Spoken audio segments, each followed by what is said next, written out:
Hi everyone, welcome to Civils Decode. आज के इस लेक्चर में हम लोग पीटी 365 अपडेटेड मैगजीन का एनवायरनमेंट का सेक्शन करेंगे। ऑलरेडी इसके बाकी सारे सेगमेंट्स जो हैं पहले वाले वो हम कर चुके हैं। आप चैनल पे वो वीडियो देख सकते हैं।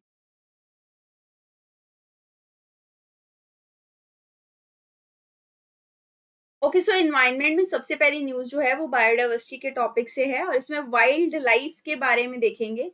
COP16 जो है United Nation Convention on Biological diversity का, वो हाल फिलहाल में कंडक्ट किया गया है काली के अंदर, जो कि कोलंबिया नामक देश में है। COP क्या होता है? कॉन्फ्रेंस ऑफ पार्टी होती है जो इस कन्वेंशन की होती है। ठीक है, तो ये 16th एक तरीके से कॉन्फ्रेंस ऑफ पार्टी थी। इसकी थीम जो था वो था पीस विद नेचर। ये पहला ऐसा कॉन्फ्रेंस था जहां पे मतलब CBD मान के चलिए, कन्वेंशन ऑन बायोलॉजिकल डाइवर्सिटी जो है, ये कन्वेंशन है जो 1992 के आसपास रियो डी जेनेरियो में वो की गई थी, साइन की गई थी। ठीक है, इसमें बायोलॉजिकल डाइवर्सिटी को प्रोटेक्ट करना, इस सब की बात की जाती है। तो इसके चलते आईची टारगेट्स जो थे ना, वो सेट किए गए थे कि कैसे हम प्रिजर्वेशन करेंगे बायोडाइवर्सिटी का, कैसे इक्वल और फेयर डिस्ट्रीब्यूशन रिसोर्सेज का किया जाएगा। जब ये आईची टारगेट्स 2020 में एक्सपायर हो गए तो उसके बाद से इसके लिए Kunming Montreal global biodiversity framework लाया गया।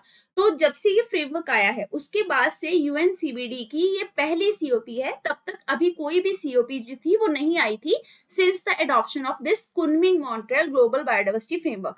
सीओपी 17 जो है 2026 में येरेवन अर्मेनिया नामक देश में की जाएगी। तो देखिए, यूएनसीबीडी का यहाँ बताया गया है, ये एक लीगली बाइंडिंग ट्रीटी है जो United nation conference on environment and development के मौके पर 1992 में अडॉप्ट की गई थी, क्योंकि उस टाइम पे 1992 में रियो डी जेनेरियो ब्राजील के अंदर अर्थ समिट हुआ था। तो ये जो यूनाइटेड नेशन कॉन्फ्रेंस है ना ऑन एनवायरनमेंट एंड डेवलपमेंट, इसी को हम लोग अर्थ समिट कहते हैं। ये आपकी इन्फोर्स कब हुई है? 1993 के अंदर, और यूनाइटेड नेशन एनवायरनमेंट प्रोग्राम ही जो है वो इसको ऑपरेट करता है। ऑब्जेक्टिव इसका क्या था कि हम बायोलॉजिकल डाइवर्सिटी को कंजर्व करेंगे, इसके कंपोनेंट्स का सस्टेनेबल तरीके से यूज करेंगे, एंड ऑल्सो इसका जो बेनिफिट होगा उसको फेयर और इक्विटेबल मैनर में शेयर किया जाएगा। सेक्रेटेरिएट इसका मॉन्ट्रियल कनाडा के अंदर है। जो मेंबर्स हैं जिन्होंने इस कन्वेंशन को रेटिफाई किया, दैट आर टोटली 196। इंडिया भी इसका पार्ट है। इंडिया ने 94 में इसको साइन कर लिया था। यूएसए ने इसको रेटिफाई नहीं किया है। गवर्निंग मैकेनिज्म की बात की जाए तो ये जो कॉन्फ्रेंस ऑफ पार्टी है ना, ये हर 2 साल भी एक बार होती है, मतलब 2 साल बाद होती है। इसी तरीके से इसी रियो डी जेनेरियो समिट में या फिर अर्थ समिट के अंदर एक और कन्वेंशन आई थी जिसको हमने पेटी 365 एनवायरनमेंट में पढ़ा था, that is United nation conference on the united nation conference on the climate change, है ना, UNFCCC। ये वाली जो कन्वेंशन है ये हर साल मीटिंग अपनी करते हैं, जबकि ये जो सीबीडी वाले हैं ये 2 साल में एक बार करते हैं। अब Kunming Montreal global biodiversity framework क्या है? ये एक नॉन बाइंडिंग फ्रेमवर्क है। ये पहली बार में 2022 में मॉन्ट्रियल कनाडा के अंदर जब COP15 हुआ था तब अडॉप्ट किया गया था। तो इससे पहले जैसा मैंने बोला, आईची के टारगेट्स थे जिनको हम strategic plan for biodiversity target कहते थे, 2011 से 20 तक थे। जब ये एक्सपायर हो गए तो कुनमिंग वाला प्रोटोकॉल आ गया। अब कुनमिंग वाले में क्या है कि हमें बायोडाइवर्सिटी का जो लॉस है ना उसको रिवर्स करना है बाय 2030। साथ में इसमें 4 गोल दिए गए हैं which needs to be achieved by 2050, जैसे कि हमें इकोसिस्टम को प्रोटेक्ट और रिस्टोर करना है, प्लस हमें नेचर के साथ प्रॉस्पेर करना है, बेनिफिट को फेयरली शेयर करना है, और इन्वेस्टमेंट भी करना है to the biodiversity protection. Target क्या है? 23 टारगेट्स हैं काउंट में, जिनको 2030 तक मीट करना है। यहाँ से क्वेश्चन पूछा जा सकता है, ये फैक्ट आपको ध्यान रखने हैं। कुछ की टारगेट्स भी हैं, जैसे कि यहाँ से भी क्वेश्चन आ सकता है 30/30 टारगेट। इसका मतलब क्या हुआ? 30% हम लोग लैंड, सी और इनलैंड वाटर की बायोडाइवर्सिटी को प्रोटेक्ट करेंगे, प्लस 30% उस इकोसिस्टम को रिस्टोर करेंगे जो डिग्रेड हो चुका है, और ये सब 2030 तक करना है। इसके अलावा जो इन्वेजिव एलियन स्पीशीज होते हैं जो कि हमारे नेटिव स्पीशीज को नुकसान पहुंचाते हैं, जैसे कि लेंटाना कमारा हो गया, है ना, ये बाहर के एलियन स्पीशीज हैं, इन सब का इंट्रोडक्शन हमें 50% तक रिड्यूस करना है 2030 तक। इसके साथ साथ डिजिटल सीक्वेंस इंफॉर्मेशन का यूज करके हमें बेनिफिट को शेयर करना है, किनके साथ? उन लोगों के साथ जो कि हमें बायोडाइवर्सिटी का ट्रेडिशनल नॉलेज प्रोवाइड करते हैं और उसके बेनिफिट के बारे में बताते हैं। अब यहाँ ध्यान रखिएगा, कुछ प्रोटोकॉल्स हैं यूएनसीबीडी के अंतर्गत, जैसे कि कार्टाजीना प्रोटोकॉल ऑन बायोसेफ्टी। इसका मतलब क्या होता है कि जो लिविंग मॉडिफाइड ऑर्गेनिजम्स है ना, अगर उनको ट्रांसपोर्ट किया जाता है या उनका यूज किया जाता है तो उस टाइम पे उसकी सेफ हैंडलिंग होनी चाहिए। फॉर एग्जाम्पल कोई जेनेटिकली मॉडिफाइड क्रॉप है, अगर उसको कहीं पे एक्सपोर्ट करने के लिए भेजा जा रहा है, रास्ते में उसका किसी भी तरीके का कोई लीकेज नहीं होना चाहिए, क्योंकि फिर उससे बहुत सारे एनवायरमेंट में नुकसान हो सकते हैं जो शायद हमें नहीं पता, right. Nagoya Kuala Lumpur supplementary protocol क्या कहता है, इंटरनेशनल रूल्स बताता है ताकि हम लोग जो भी लिविंग मॉडिफाइड ऑर्गेनिजम्स हैं उनसे रिलेटेड इश्यूज को एड्रेस कर सकें। फिर Nagoya protocol on access and benefit sharing जो है वो बोलता है कि जेनेटिक रिसोर्सेज जितने भी हैं उनका कैसे फेयर और इक्विटेबल मैनर में यूज करते हैं, उनका बेनिफिट पूरी सोसाइटी में शेयर किया जा सकता है। आईची बायोडाइवर्सिटी टारगेट मैंने बता दिए, ये 20 टारगेट्स थे, 5 गोल्स थे, अब ये एक्सपायर हो चुके हैं, ठीक है। मेजर आउटकम क्या थे COP16 के? सबसे पहले तो काली फंड जो है उसको ऑपरेशनलाइज किया जाएगा ताकि डिजिटल सीक्वेंस इंफॉर्मेशन के बेनिफिट हम अडॉप्ट कर सकें। डिजिटल सीक्वेंस इंफॉर्मेशन क्या है? देखिए ये ना एक पॉलिसी टर्म है जिसमें जो भी जीनोमिक सीक्वेंस डाटा या फिर ऑर्गेनिज्म का जितना भी डिजिटल डाटा है जो एग्रीकल्चर फार्मास्यूटिकल में यूज किया जा सकता है, उसको डिजिटल पैटर्न में स्टोर करके रखा जाएगा। कंपनीज जो है उनको इससे कमर्शियली बहुत ज्यादा बेनिफिट मिलेगा, है ना, उनके प्रॉफिट में 1% तक ये कॉन्ट्रीब्यूट करेगा, क्योंकि डिजिटली डाटा एक सीक्वेंस पैटर्न में रहेगा, जीनोमिक सीक्वेंस के पैटर्न में। गोल सी क्या है कि बेनिफिट को फेयरली शेयर करना है, और ये टारगेट 13 भी है कुनमिंग प्रोटोकॉल का। इसके अलावा परमानेंट सब्सिडरी बॉडी जो है वो इस्टेब्लिश करनी है, काली फंड जो है उसको इस्टेब्लिश करना है ताकि पार्टिसिपेशन जो है इंडिजिनस लोगों का वो ज्यादा हो सके toward the conservation of biodiversity. 50% जो आपका काली फंड है उसको सेल्फ आइडेंटिफाइड जो नीड्स है इंडिजिनस कम्युनिटीज की उस पर खर्च करना है। लॉन्च किया गया कुनमिंग बायोडाइवर्सिटी फंड को भी, ये ग्लोबल एनवायरमेंट फैसिलिटी के अंतर्गत ऑपरेट करेगा। इससे पहले COP15 जो हुआ था वहां पे ग्लोबल बायोडाइवर्सिटी फ्रेमवर्क फंड जो है वो बनाया गया था, और ये भी GEF के द्वारा एस्टेब्लिश किया गया था। इकोलॉजिकली और बायोलॉजिकली सिग्निफिकेंट मेरीन एरियाज को भी आइडेंटिफाई किया जाएगा, 30x30 के टारगेट को अचीव करने के लिए बहुत ज्यादा जरूरी है। इसके अलावा बायोडाइवर्सिटी बियॉन्ड नेशनल जुरिस्डिक्शन का जो अग्रीमेंट है उसका भी टेक कर किया जाएगा। इसको हाई सीज ट्रीटी कहते हैं, PT 365 एनवायरमेंट में हमने देखा भी था। इसका मतलब ऐसे समझिए कि हाई सी का मतलब वो ओपन सी होता है जिसके ऊपर किसी भी पर्टिकुलर कंट्री का कोई राइट नहीं होता, वो सबके लिए कॉमन प्लेस होता है। तो वहां पे बायोडाइवर्सिटी को प्रोटेक्ट करना, हर एक बंदे की, हर एक कंट्री की नेशनल जुरिस्डिक्शन से बाहर जो एरिया लाई करता है वहां पे बायोडाइवर्सिटी का टेक केयर करना। इसके अलावा इन्वेजिव एलियन स्पीशीज का मैनेजमेंट किया जाएगा, डाटाबेस को तैयार करके ग्लोबल एक्शन प्लान बनाया जाएगा बायोडाइवर्सिटी के ऊपर, वन हेल्थ की अप्रोच को अडॉप्ट किया जाएगा। National biodiversity strategy and action plan की बात करेंगे, इंडिया ने इसको हाल फिलहाल में अनवील किया है, ये 2024 से 30 तक है। ये COP16 के मौके पर ही इंडिया ने जो है वो बताया कि हमारे पास ऐसा प्लान है। आर्टिकल 6 जो है United Nation Convention on Biological diversity का, वो ये कहता है कि हर एक पार्टी जो है ना कन्वेंशन की, उनको अपना एक ऐसा नेशनल बायोडाइवर्सिटी स्ट्रेटेजिक प्लान जो है वो बनाना पड़ेगा। ये वो प्लान रहेगा जिससे वो बताएंगे कि हम अपने देश में कैसे बायोडाइवर्सिटी को प्रोटेक्ट करने की बात कर रहे हैं, कैसे CBD से अलाइन कर रहे हैं। ये फ्रेमवर्क रहेगा बायोडाइवर्सिटी कंजर्वेशन को लेकर, सस्टेनेबल यूज ऑफ रिसोर्सेज को लेकर और फेयर एंड इक्विटेबल शेयरिंग को लेकर, मतलब CBD के टारगेट्स को अपने देश में इंप्लीमेंट करना। इंडिया का जो सबसे पहला नेशनल बायोडाइवर्सिटी का प्लान था वो 1999 में आया था। उसके बाद नेशनल बायोडाइवर्सिटी एक्शन प्लान जो है वो 2008 में अडॉप्ट किया गया, 14 में अपडेट किया गया आईची के टारगेट्स को देखते हुए, अब फिर से चेंज हुआ है। नए जो हाईलाइट है 2024 से 30 वाले वो समझिए।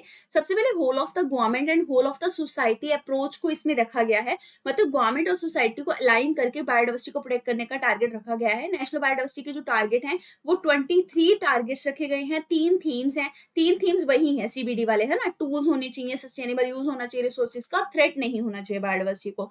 इंप्लीमेंटेशन का फ्रेमवर्क जो है वो मिनिस्ट्री ऑफ एनवायरमेंट ने तैयार किया है, यही सेंट्रल एजेंसी है। इसके अलावा बायोलॉजिकल डाइवर्सिटी एक्ट 2002 जो है ना उसके साथ इसको अलाइन करके इंप्लीमेंट किया जाएगा। देखिए आर्किटेक्चर जो है इस प्लान का वो इस तरीके से है, नेशनल लेवल पे नेशनल बायोडाइवर्सिटी अथॉरिटी काम करेगी, स्टेट लेवल पे स्टेट बायोडाइवर्सिटी बोर्ड और यूनियन टेरिटरी के बायोडाइवर्सिटी काउंसिल बनाए जाएंगे, लोकल लेवल पे बायोडाइवर्सिटी मैनेजमेंट कमेटीज बनाई जाएंगी। मिनिस्ट्री ऑफ एनवायरमेंट जो है वो एक सेंट्रल एजेंसी होगी जो कोऑर्डिनेशन बिठाएगी। रिसोर्स की बात किया जाए अगर तो इंडिया एक लीडिंग कंट्री है जो बायोडाइवर्सिटी फाइनेंस इनिशिएटिव को इंप्लीमेंट कर रहा है नेशनल लेवल पे, तो ये एक अच्छी बात है, रिसोर्सेज वहां से आएंगे। बायोफिन दरअसल क्या था, ये ग्लोबल पार्टनरशिप था, UNDP ने, यूनाइटेड नेशन डेवलपमेंट प्रोग्राम और यूरोपियन कमीशन ने मिलकर इसको लॉन्च किया था ताकि बायोडाइवर्सिटी से रिलेटेड अगर किसी को फाइनेंस चाहिए हो तो वो मिल सके। कुछ और कमिटमेंट COP16 में इंडिया के द्वारा की गई, जैसे कि बजट को एलोकेट किया गया, 81,000 करोड़ का अप्रोक्सीमेटली बजट दिया गया है 2025 से 30 के लिए। फिर कॉल किया गया कि रिसोर्स का मोबिलाइजेशन यूटिलाइजेशन बहुत जरूरी है, फाइनेंशियल लेवल पे रिसोर्सेज होने चाहिए अगर बायोडाइवर्सिटी को प्रोटेक्ट करना है। टारगेट 19 जो है ना कुनमिंग मॉनिटर फ्रेमवर्क का, वो ये कहता है कि $200 बिलियन जो है वो पर ईयर बायोडाइवर्सिटी के लिए हमें मोबिलाइज करने हैं पूरे इंटरनेशनल लेवल पे, ठीक है, जबकि ये हो नहीं पा रहा है। इसके अलावा ग्लोबल कंजर्वेशन जो है वो प्लांट फॉर मदर कैंपेन के थ्रू भी करने की बात की गई है। इंटरनेशनल बिग कैट अलायंस जो कि इंडिया का ही इनिशिएटिव है तरीके से, उसकी बात की गई, जिसके थ्रू ऑटोमेटिकली बायोडाइवर्सिटी का प्रोटेक्शन हो रहा है, क्योंकि बिग कैट्स जो है, टाइगर, लेपर्ड, ये सब बायोडाइवर्सिटी का तो पार्ट है ना। रामसर साइट्स का भी इंडिया ने अपना काउंट बढ़ा दिया है, 85 हो चुके हैं। बायोडाइवर्सिटी रूल्स 2024 की बात करेंगे। मिनिस्ट्री ऑफ एनवायरनमेंट के द्वारा रूल्स बनाए गए हैं बायोलॉजिकल डाइवर्सिटी एक्ट 2002 को देखते हुए, ताकि बायोडाइवर्सिटी के जो रूल्स है ना 2004 के, उनको रिप्लेस करेंगे। रूल्स के कुछ हाईलाइट्स हैं, जैसे नेशनल बायोडाइवर्सिटी अथॉरिटी, सबसे पहले इसमें जो चेयरपर्सन है उनको सेंट्रल गवर्नमेंट अपॉइंट करेगी for the period of 3 year, और दोबारा से री एलिजिबल है, री अपॉइंट किए जा सकते हैं। जनरल फंक्शन क्या होंगे नेशनल लेवल की अथॉरिटी के?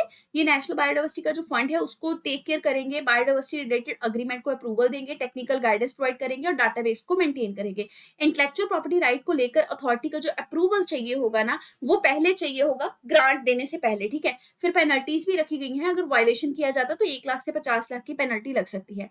बायोलॉजिकल डाइवर्सिटी का जो एक्ट है 2002 वाला है, लास्ट टाइम में 2023 में अमेंड किया गया था। ये इंडिया की जो भी कमिटमेंट है United Nation convention biological diversity को इंप्लीमेंट करने को लेकर, उसके बारे में बात करता है, बायोलॉजिकल डाइवर्सिटी को प्रोटेक्ट करने की बात करता है, इक्विटेबल शेयरिंग की बात करता है। इसके कुछ प्रोविजन है, जैसे कि किस तरीके से हम लोग कंडीशंस क्रिएट कर सकते हैं ताकि कमर्शियल यूटिलाइजेशन हमारे ट्रेडिशनल सोर्सेज का किया जा सके। जितने भी फॉरेन नेशनल्स होते हैं, अगर वो हमारे जंगलों में जाके या ट्रेडिशनल रिसोर्सेज में जाके रिसर्च करना चाहते हैं, उसके लिए उनको पहले नेशनल बायोडाइवर्सिटी अथॉरिटी का अप्रूवल चाहिए होता है। इंडियन इंडिविजुअल्स उनको अगर मतलब इंडियंस जो हैं, अगर उनको भी रिसर्च करना है तो वो रिसर्च कर सकते हैं, लेकिन अगर उनको अपना नॉलेज फॉरेनर्स को ट्रांसफर करना है तो उसके लिए भी अप्रूवल चाहिए होता है।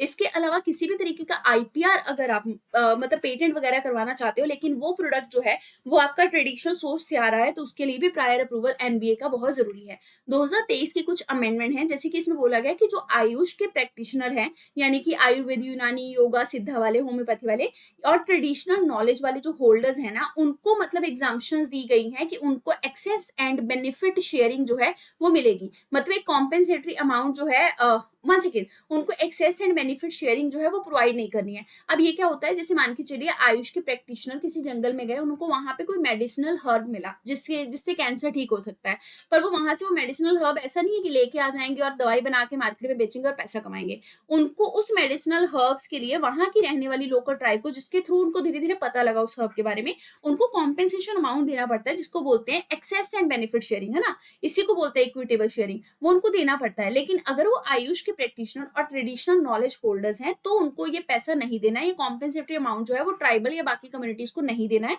इनको ये एग्जाम्पशन दिया गया है। इसके अलावा उनको उनके ऊपर वायलेशन के लिए कोई क्रिमिनल पेनल्टीज जो है वो भी नहीं लगाई जाएंगी। फिर एक चीज ध्यान रखिएगा, 3 टियर इंप्लीमेंटेशन होगा इस एक्ट का। नेशनल लेवल पे नेशनल बायोडाइवर्सिटी अथॉरिटी है, जिसका हेडक्वार्टर चेन्नई में है। स्टेट लेवल पे स्टेट बायोडाइवर्सिटी के बोर्ड हैं, लोकल लेवल पे बायोडाइवर्सिटी मैनेजमेंट कमेटी है। अब ये जो स्टेट लेवल के बायोडाइवर्सिटी के बोर्ड है ना, इनको यूनियन टेरिटरी में कॉन्स्टिट्यूट नहीं किया गया। यूनियन टेरिटरी का जो कमांड है वो एनबीए के पास ही रहेगा। कुछ और रिलेटेड न्यूज है, जैसे कि गारुदक्षी कर्नाटक ने इसको लॉन्च किया। ये ऑनलाइन एफआईआर सिस्टम है ताकि वाइल्ड लाइफ क्राइम को कंट्रोल किया जा सके। ये सॉफ्टवेयर है जिससे ऑनलाइन तरीके से एफआईआर किया जा सकता है, जैसे पुलिस में किया जाता है ना, वैसे ही अगर जंगल में कुछ होता है ना चोरी बोरी, तो ये जंगल से रिलेटेड जो है एफआईआर सिस्टम डेवलप किया गया है wild life trust of India के साथ मिलकर। पब्लिक जो है वो डायरेक्टली फॉरेस्ट ऑफेंस की कंप्लेंट इसमें रजिस्टर कर सकती है। फॉरेस्ट से रिलेटेड न्यूज में बात करेंगे, सीओपी 16 जो है United Nation Convention to Combat Desertification का, वो भी अभी कंडक्ट हुआ। तो देखिए 1992 का जो अर्थ समिट था रियो डी जेनेरियो वाला, वहां पे United Nation Framework Convention on Climate Change आई थी, United Nation Convention on Biological Diversity आई थी, और United Nation Convention on Combat Desertification आई थी। तो सीसीडी वाली का जो है वो भी सीओपी 16 अभी अभी कंडक्ट किया गया। कुछ नई नई रिपोर्ट जिसमें आई है, ये आपका सऊदी अरेबिया की चेयरमैनशिप में कंडक्ट हुआ है। तो यूएनसीसीडी क्या है, ये एक इकलौती लीगली बाइंडिंग इंटरनेशनल अग्रीमेंट है जो दरअसल सस्टेनेबल तरीके से लैंड को मैनेज करने की बात करती है। क्या है इसका full form? To combat the desertification, desert नहीं ज्यादा बढ़ने देना है, एक्सपैंड नहीं होने देना है। इसका जो जेनेसिस है, स्टार्ट है, वो 94 में हुआ हुआ था 197 countries are member, European Union is also member, India is also member, right. Objectives क्या है कि लैंड जो है उसको प्रोटेक्ट करना, रिस्टोर करना, बॉटम अप की जो अप्रोच है उसको फॉलो करना, मतलब हम लोग ग्राउंड लेवल से चलते हुए ऊपर के साइकिल तक जाते हुए लैंड को जो है वो कंजर्व करेंगे। लोगों का पार्टिसिपेशन बहुत जरूरी है। इसकी एक रिपोर्ट है that is global land outlook report. इसके कुछ इनिशिएटिव हैं। 2015 में लैंड डिग्रेडेशन न्यूट्रलिटी का टारगेट सेट किया गया था इनके द्वारा, जिसमें बोला गया था कि किस तरीके से जो लैंड रिसोर्सेज है ना उनको हमें सस्टेनेबली मैनेज करना है, ताकि जो लैंड आपका डिग्रेड हो रहा है ना वो न्यूट्रलिटी की स्टेट में चला जाए। न्यूट्रलिटी क्या होता है कि अब वो डिग्रेड ना हो, शून्य हो जाए। तो इंडिया ने जो है इंडिया ने कहा था कि वो 26 मिलियन हेक्टेयर का जो लैंड है वो रीस्टोर करेंगे 2030 तक। फिर 2017 में इनका एक स्ट्रेटेजिक फ्रेमवर्क आया 2018 से 30 तक के टारगेट का, जिसमें बोला गया कि किस तरीके से नेशनल पॉलिसीज में लैंड डिग्रेडेशन को रोका जा सकता है। कुछ और इनिशिएटिव है इस कन्वेंशन के, जैसे कि आपका ग्रेट ग्रीन वॉल इनिशिएटिव, जो कि आपका सहारा डेजर्ट में चलाया जा रहा है, क्योंकि सहारा डेजर्ट के आसपास ना सहेल नाम का जो एरिया है वहां पे सहारा डेजर्ट एक्सपैंड हो रहा है। वहां पे उसका जो मान के चलिए डेजर्ट एरिया है, ये सैंड एरिया वो बढ़ता चला जा रहा है। तो इसलिए सहेल वाले एरिया में पेड़ लगाए जा रहे हैं, जिसको ग्रेट ग्रीन वॉल कह रहे हैं, ताकि डेजर्ट का जो एक्सपेंशन है सहारा का वो कंट्रोल किया जा सके। फिर चौंगवन इनिशिएटिव है, इंटरनेशनल ड्राउट रिजिलियंस अलायंस है, G20 का ग्लोबल लैंड इनिशिएटिव भी है। कुछ नए इनिशिएटिव है, रियाद ड्रॉट रिजिलियंस पार्टनरशिप। अच्छा, सिर्फ नाम ध्यान रखिए और पूछा जा सकता है कि किसके हैं, जैसे कि यूएनसीसीडी के इनिशिएटिव है। इसमें पब्लिक और प्राइवेट फाइनेंस प्रोवाइड किया जाएगा ड्राउट हिट कंट्री को। वर्ल्ड ड्राउट का एटलेस है, ये भी यही लॉन्च करते हैं। इसमें यूरोपियन कमीशन भी इनके साथ कॉन्ट्रीब्यूट कर रहा है। फिर इंटरनेशनल ड्राउट रिजिलियंट ऑब्जर्वेटरी है, ये इंटरनेशनल ड्राउट रिजिलियंस अलायंस के द्वारा लॉन्च किया गया है। ये एआई पावर डाटा प्लेटफॉर्म है ड्राउट से लड़ने को लेकर। फिर कुछ और इनिशिएटिव हैं यूएनसीसीडी के, जैसे कि प्राइवेट सेक्टर के रोल को इनहांस करना, सस्टेनेबल तरीके से लैंड यूज करवाने के लिए। बिजनेस फॉर लैंड इनिशिएटिव इनका मेन इनिशिएटिव है, प्राइवेट सेक्टर को इनकॉर्पोरेट करना लैंड मैनेजमेंट में, और 1.5 बिलियन हेक्टेयर के लैंड को 2030 तक रिस्टोर करना है, लैंड डिग्रेडेशन न्यूट्रलिटी के प्रिंसिपल को सपोर्ट करते हुए। अब इसके अलावा इंडिजिनस पीपल फोरम जो है वो भी इनके लिए बनाई गई है।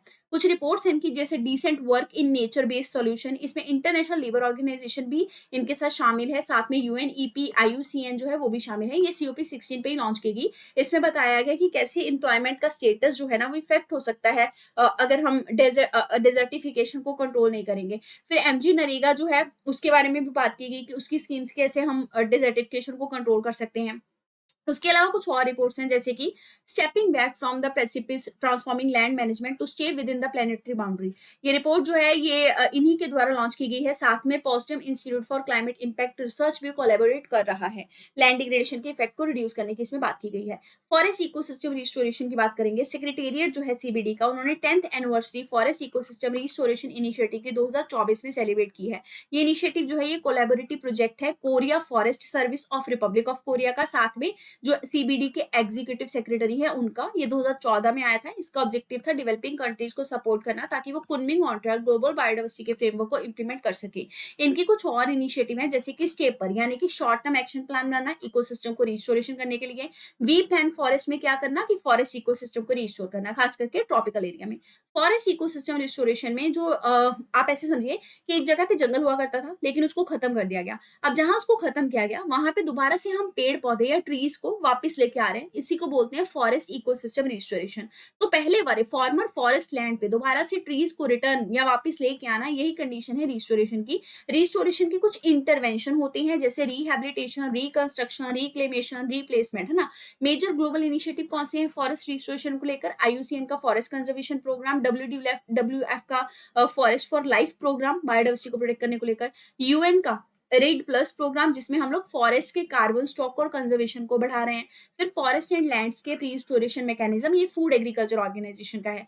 कुछ स्टेप्स इंडिया के द्वारा लिए गए हैं, जैसे फॉरेस्ट कंजर्वेशन एक्ट जो है वो 1980 में लाया गया था फॉरेस्ट क्लियरिंग को रेगुलेट करने को लेकर। National Mission for green India है, ताकि डिफरेंट इकोसिस्टम को रिस्टोर किया जा सके। Compensatory afforestation fund management and planning authority, यानी कि कैंपा बनाई गई है, एक statutory body forest conservation act को लेकर। नगर वन योजना, शहरों में हरियाली लेके आनी है। नेशनल फॉरेस्ट पॉलिसी हमारी 1988 में आई थी, थी और इसमें बोला गया था कि 1/3 हमारा जो कंट्री है, यानी 33% हमारे कंट्री का जो लैंड है ना, वहाँ पे फॉरेस्ट होना चाहिए, और अगर हिली एरिया है तो 2/3 एरिया पे फॉरेस्ट होना चाहिए। एफॉरेस्टेशन की हमने स्कीम लाई, जैसे नेशनल बैम्बू मिशन, बैम्बूज को उगाना, सब मिशन ऑन एग्रो फॉरेस्ट्री हम लेके आए।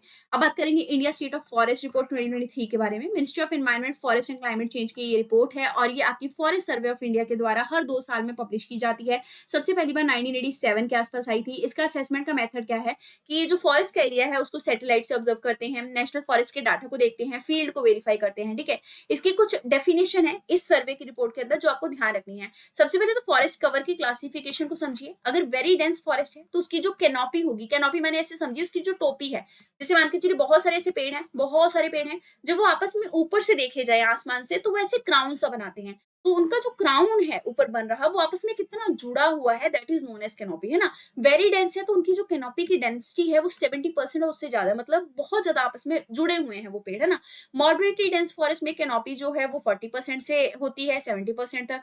ओपन फॉरेस्ट में ट्री की कैनोपी डेंसिटी जो है वो 10 से 40% के बीच में होती है। स्क्रब जो है वो उसमें जो कैनोपी होती है वो 10% से भी कम होती है, क्योंकि एक पेड़ यहाँ होगा दूसरा मीलों दूर होगा, तो कैनोपी तो है ही ना आपस में। अब बात करेंगे डेफिनेशंस के बारे में। ट्री कवर क्या होता है? देखिए, ट्री कवर का मतलब कि अगर फॉरेस्ट एरिया के बाहर भी पेड़, कहीं पे पेड़ के पैचेस उगे हुए हैं और जहां पे वो उगे हैं वो एरिया 1 हेक्टेयर से कम नहीं है, कम से कम 1 हेक्टेयर का एरिया तो है ही, ठीक है। 1 सेकेंड, अच्छा नहीं, एक चीज, 1 हेक्टेयर का एरिया नहीं है। अगर मान के चलिए जंगल फॉरेस्ट एरिया से बाहर कहीं पे ट्री पैचेस जो है वो उगे हुए हैं और वो एरिया 1 हेक्टेयर से कम का है, 1 हेक्टेयर से कम के एरिया में कहीं पे भी अगर ट्री के पैचेस जो है वो उगे हुए हैं और वो फॉरेस्ट एरिया से बाहर आ रहे हैं तो उनको ट्री कवर की कैटेगरी में शामिल किया जाएगा। जैसे कि रूरल और अर्बन एरियाज में, शहरों वगैरह में, गाँव वगैरह में पेड़ लगे होते हैं ना, स्कैटर्ड होते हैं, कहीं एक पेड़ कहीं लगा है दूसरा कहीं लगा है, पर वो कम से कम लगे तो हैं और वो एरिया 1 हेक्टेयर से कम का है जहां पे उनके पैचेस हमें मिल रहे हैं, तो बोला जाएगा कि वो फॉरेस्ट एरिया के अंदर अंदर तो नहीं है, लेकिन उसको ट्री कवर में कंसिडर किया जाएगा। फॉरेस्ट कवर क्या होता है? ये वो लैंड होगा जो 1 हेक्टेयर से ज्यादा तक का होगा और वहां पे जो ट्री कैनोपी की डेंसिटी होगी ना, वो या तो मोर देन 10% होगी या इक्वल टू 10% होगी, और उसमें ऑर्किड्स, बैम्बू, पाम, ये सब स्पीशीज जो है वो उगाने वाले होने चाहिए। और ये नहीं देखा जाएगा फॉरेस्ट कवर को कैलकुलेट करते टाइम कि उस एरिया का ऑनरशिप किसके पास है, लीगल स्टेटस क्या है, कुछ नहीं देखा जाएगा। ये लैंड हो सकता है रिकॉर्डेड फॉरेस्ट एरिया में ना हो, यानी कि सरकारी कागज में ना हो, इसीलिए बोला जा रहा है लीगल स्टेटस ऑनरशिप नहीं देखी जाती। अब फॉरेस्ट एरिया क्या होता है? ये वो एरिया है जो कागज में लिखा गया है सरकार के, ठीक है। तो ये जहां पे गवर्नमेंट के रिकॉर्ड में फॉरेस्ट को रिकॉर्ड किया गया है उसी को फॉरेस्ट एरिया कहते हैं। इसको रिकॉर्डेड फॉरेस्ट एरिया भी कहते हैं। ये वो लैंड है जो गवर्नमेंट एक्ट या रूल्स के तहत फॉरेस्ट एरिया डिक्लेयर करके कागज में लिख दिया गया है। तो जो फॉरेस्ट एरिया का टर्म है इसका मतलब ये लीगल टर्म है गवर्नमेंट के रिकॉर्ड के हिसाब से। लेकिन फॉरेस्ट कवर का जो टर्म है ये गवर्नमेंट के रिकॉर्ड में भले नहीं लिखा होता, लेकिन ये पता लगता है कि इस एरिया में पेड़ पौधे हैं। अब India state of forest report 2023 की अगर देखी जाए कंडीशन, तो इसमें फॉरेस्ट और ट्री कवर को अगर आप देखें तो किस तरीके से चेंज हुआ है 2021 से 23 के बीच में, यहां से समझिए। नेट फॉरेस्ट कवर आप देख सकते, अगर सारे एरिया मतलब पूरे एरिया के कवरेज को समझा जाए तो टोटल ग्रीन कवर जो है वो अच्छी खासी क्वांटिटी में है। फिर नेट फॉरेस्ट कवर आपका 156.41 है और आउटसाइड रिजर्व्ड फॉरेस्ट एरिया भी अच्छा खासा है। चेंज कैसे हुआ है फॉरेस्ट की डेंसिटी में अगर देखा जाए तो वेरी डेंस फॉरेस्ट सबसे ज्यादा है, उसके बाद मॉडरेटली डेंस फॉरेस्ट है, उसके बाद आपके ओपन फॉरेस्ट है। और यहाँ पे ना ये शेड बताया गया है जिससे आपको चीजें कंसिडर करनी है, जैसे कि वेरी डेंस फॉरेस्ट जो है ना ये आपका इंक्रीज हुआ है, और similarly moderately dense forest decrease हुआ है, ओपन फॉरेस्ट भी डिक्रीज हुआ है 2021 से 23 के कंपैरिजन में। अब रीजनल ट्रेंड अगर हम देखें तो वेस्टर्न घाट के अंदर, नॉर्थ ईस्ट और मैंग्रोव्स के अंदर जो है वो एक तरीके का फॉरेस्ट कवर जो है उसमें लॉस देखने को मिला है। स्टेट की अगर परफॉर्मेंसेस देखी जाए तो आप यहाँ पे समझ सकते हैं। अच्छा एक सेकेंड, यहाँ पे आपको एक और चीज ध्यान रखनी है। स्टेट की परफॉर्मेंस की अगर बात की जाए तो टॉप फॉरेस्ट और ट्री कवर के स्टेट्स जो हैं वो मध्य प्रदेश है, अरुणाचल प्रदेश है और महाराष्ट्र है। इसी तरीके से एरिया इंक्रीज कहाँ कहाँ हुआ है फॉरेस्ट और ट्री कवर के अंदर? छत्तीसगढ़ में मैक्सिमम हुआ है, फिर उत्तर प्रदेश, फिर ओडिशा, फिर राजस्थान। फॉरेस्ट कवर डिक्रीज कहाँ कहाँ हुआ है? मध्य प्रदेश के अंदर सबसे ज्यादा डिक्रीज हुआ है, फिर कर्नाटका में, फिर लद्दाख में और फिर नागालैंड में। ये तो हमने चार्ट्स के थ्रू देखा। अब सेम फाइंडिंग्स यहाँ पे नीचे भी लिखी गई है, यहीं से समझ लेते हैं। तो कार्बन स्टॉक की अगर बात की जाए तो 2021 की कंपैरिजन में 23 वाली रिपोर्ट में बताया गया है कि कार्बन स्टॉक इंक्रीज हुआ है। कार्बन स्टॉक क्या होता है? तो आपका जंगल है वो कार्बन स्टॉक ही तो है, कार्बन को ही तो उसने कैप्चर कर रखा है ना। अब पेड़ क्या करते हैं, कार्बन को ही तो कैप्चर करके फूड बनाते हैं, तो कार्बन स्टॉक बड़ा है। टॉप बैम्बू देने वाले स्टेट्स कौन से हैं, मध्य प्रदेश, अरुणाचल प्रदेश, महाराष्ट्र। टॉप 3 स्टेट्स जहां पे मैंग्रोव का कवर अच्छा खासा है, West Bengal, Gujarat, Andaman. Top 3 state जहां पे एग्रो फॉरेस्ट्री होती है, एग्रो फॉरेस्ट्री मतलब एग्रीकल्चर भी हो रहा है और पेड़ पौधे यानी कि फॉरेस्ट भी है, Maharashtra, Karnataka, Odisha. Forest fire decrease हुई है 2021-22 के सीजन में। टाइगर रिजर्व जहां पे सबसे ज्यादा फॉरेस्ट फायर हुई है वो है नागार्जुन सागर श्रीशैलम टाइगर रिजर्व जो आंध्र प्रदेश के अंदर है। अच्छा, ये वो टाइगर रिजर्व है जिसका कोर एरिया सबसे ज्यादा है, मैक्सिमम है ना। और ये सब मैंने आपको टाइगर रिजर्व वाला जो वीडियो है जिसमें हमने सारे टाइगर रिजर्व को डिटेल से किया था आपके प्रीलिम्स मस्ट की सीरीज में, उसमें हमने अच्छे से कवर किया था। आप उस वीडियो को आप चैनल पे देख सकते हैं, प्रीलिम्स मस्ट वाला जो प्लेलिस्ट है वहां पे आपको वीडियोस मिल जाएंगी। इंद्रावती टाइगर रिजर्व सेकंड में है, छत्तीसगढ़ के अंदर है। वाल्मीकि टाइगर रिजर्व थर्ड में है, बिहार के अंदर है। सेक्रेड ग्रोव्स की बात करेंगे, सुप्रीम कोर्ट ने बोला है कि ओरांस, जैसे कि राजस्थान गवर्नमेंट है उन्होंने ओरांस को बोला है कि ये सेक्रेड ग्रोव है, तो सुप्रीम कोर्ट ने इसके ऊपर कुछ डायरेक्शन जारी की है और ये टी.एन. गोदवर्मन जजमेंट से मिलती हुई डायरेक्शन है। अब कोर्ट ने ये कहा है कि पिपलांत्री मॉडल जो है ना उसको इंप्लीमेंट करना चाहिए। पिपलांत्री दरअसल राजस्थान के राजसमंद डिस्ट्रिक्ट के अंदर एक गांव है। इसको इंटरनेशनल रिकॉग्निशन मिला है क्योंकि वहां पे क्या होता है, अगर किसी लड़की का जन्म होता है तो 111 पेड़ जो विलेजर्स हैं उनके द्वारा प्लांट किए जाते हैं, इसलिए ये मॉडल हमें अडॉप्ट करना चाहिए। टी.एन. गोदवर्मन जजमेंट जो है उन्होंने फॉरेस्ट की डेफिनेशन को एक्सपैंड किया था। इस जजमेंट में बोला था कि वो एरिया फॉरेस्ट माना जाएगा जो गवर्नमेंट के रिकॉर्ड में मतलब किसी तरीके से आता है, यानी कि गवर्नमेंट जो है उसने इसको रिकॉर्ड कर रखा है, और ऑनरशिप किसकी है, रिकग्निशन किसकी है, क्लासिफिकेशन किसकी है, ये मैटर नहीं करता। और वो एरिया जो है वो भी फॉरेस्ट माना जाएगा जो कि डिक्शनरी मीनिंग ऑफ फॉरेस्ट में आता है। तो फॉरेस्ट जो है वो एक्सपर्ट कमेटीज के द्वारा आइडेंटिफाई किया जा सकता है और ये expert committee state government setup कर सकती है। इंडिया के जो सेक्रेड ग्रोव्स हैं, अच्छा सेक्रेड का मतलब क्या होता है, पवित्र होना, है ना।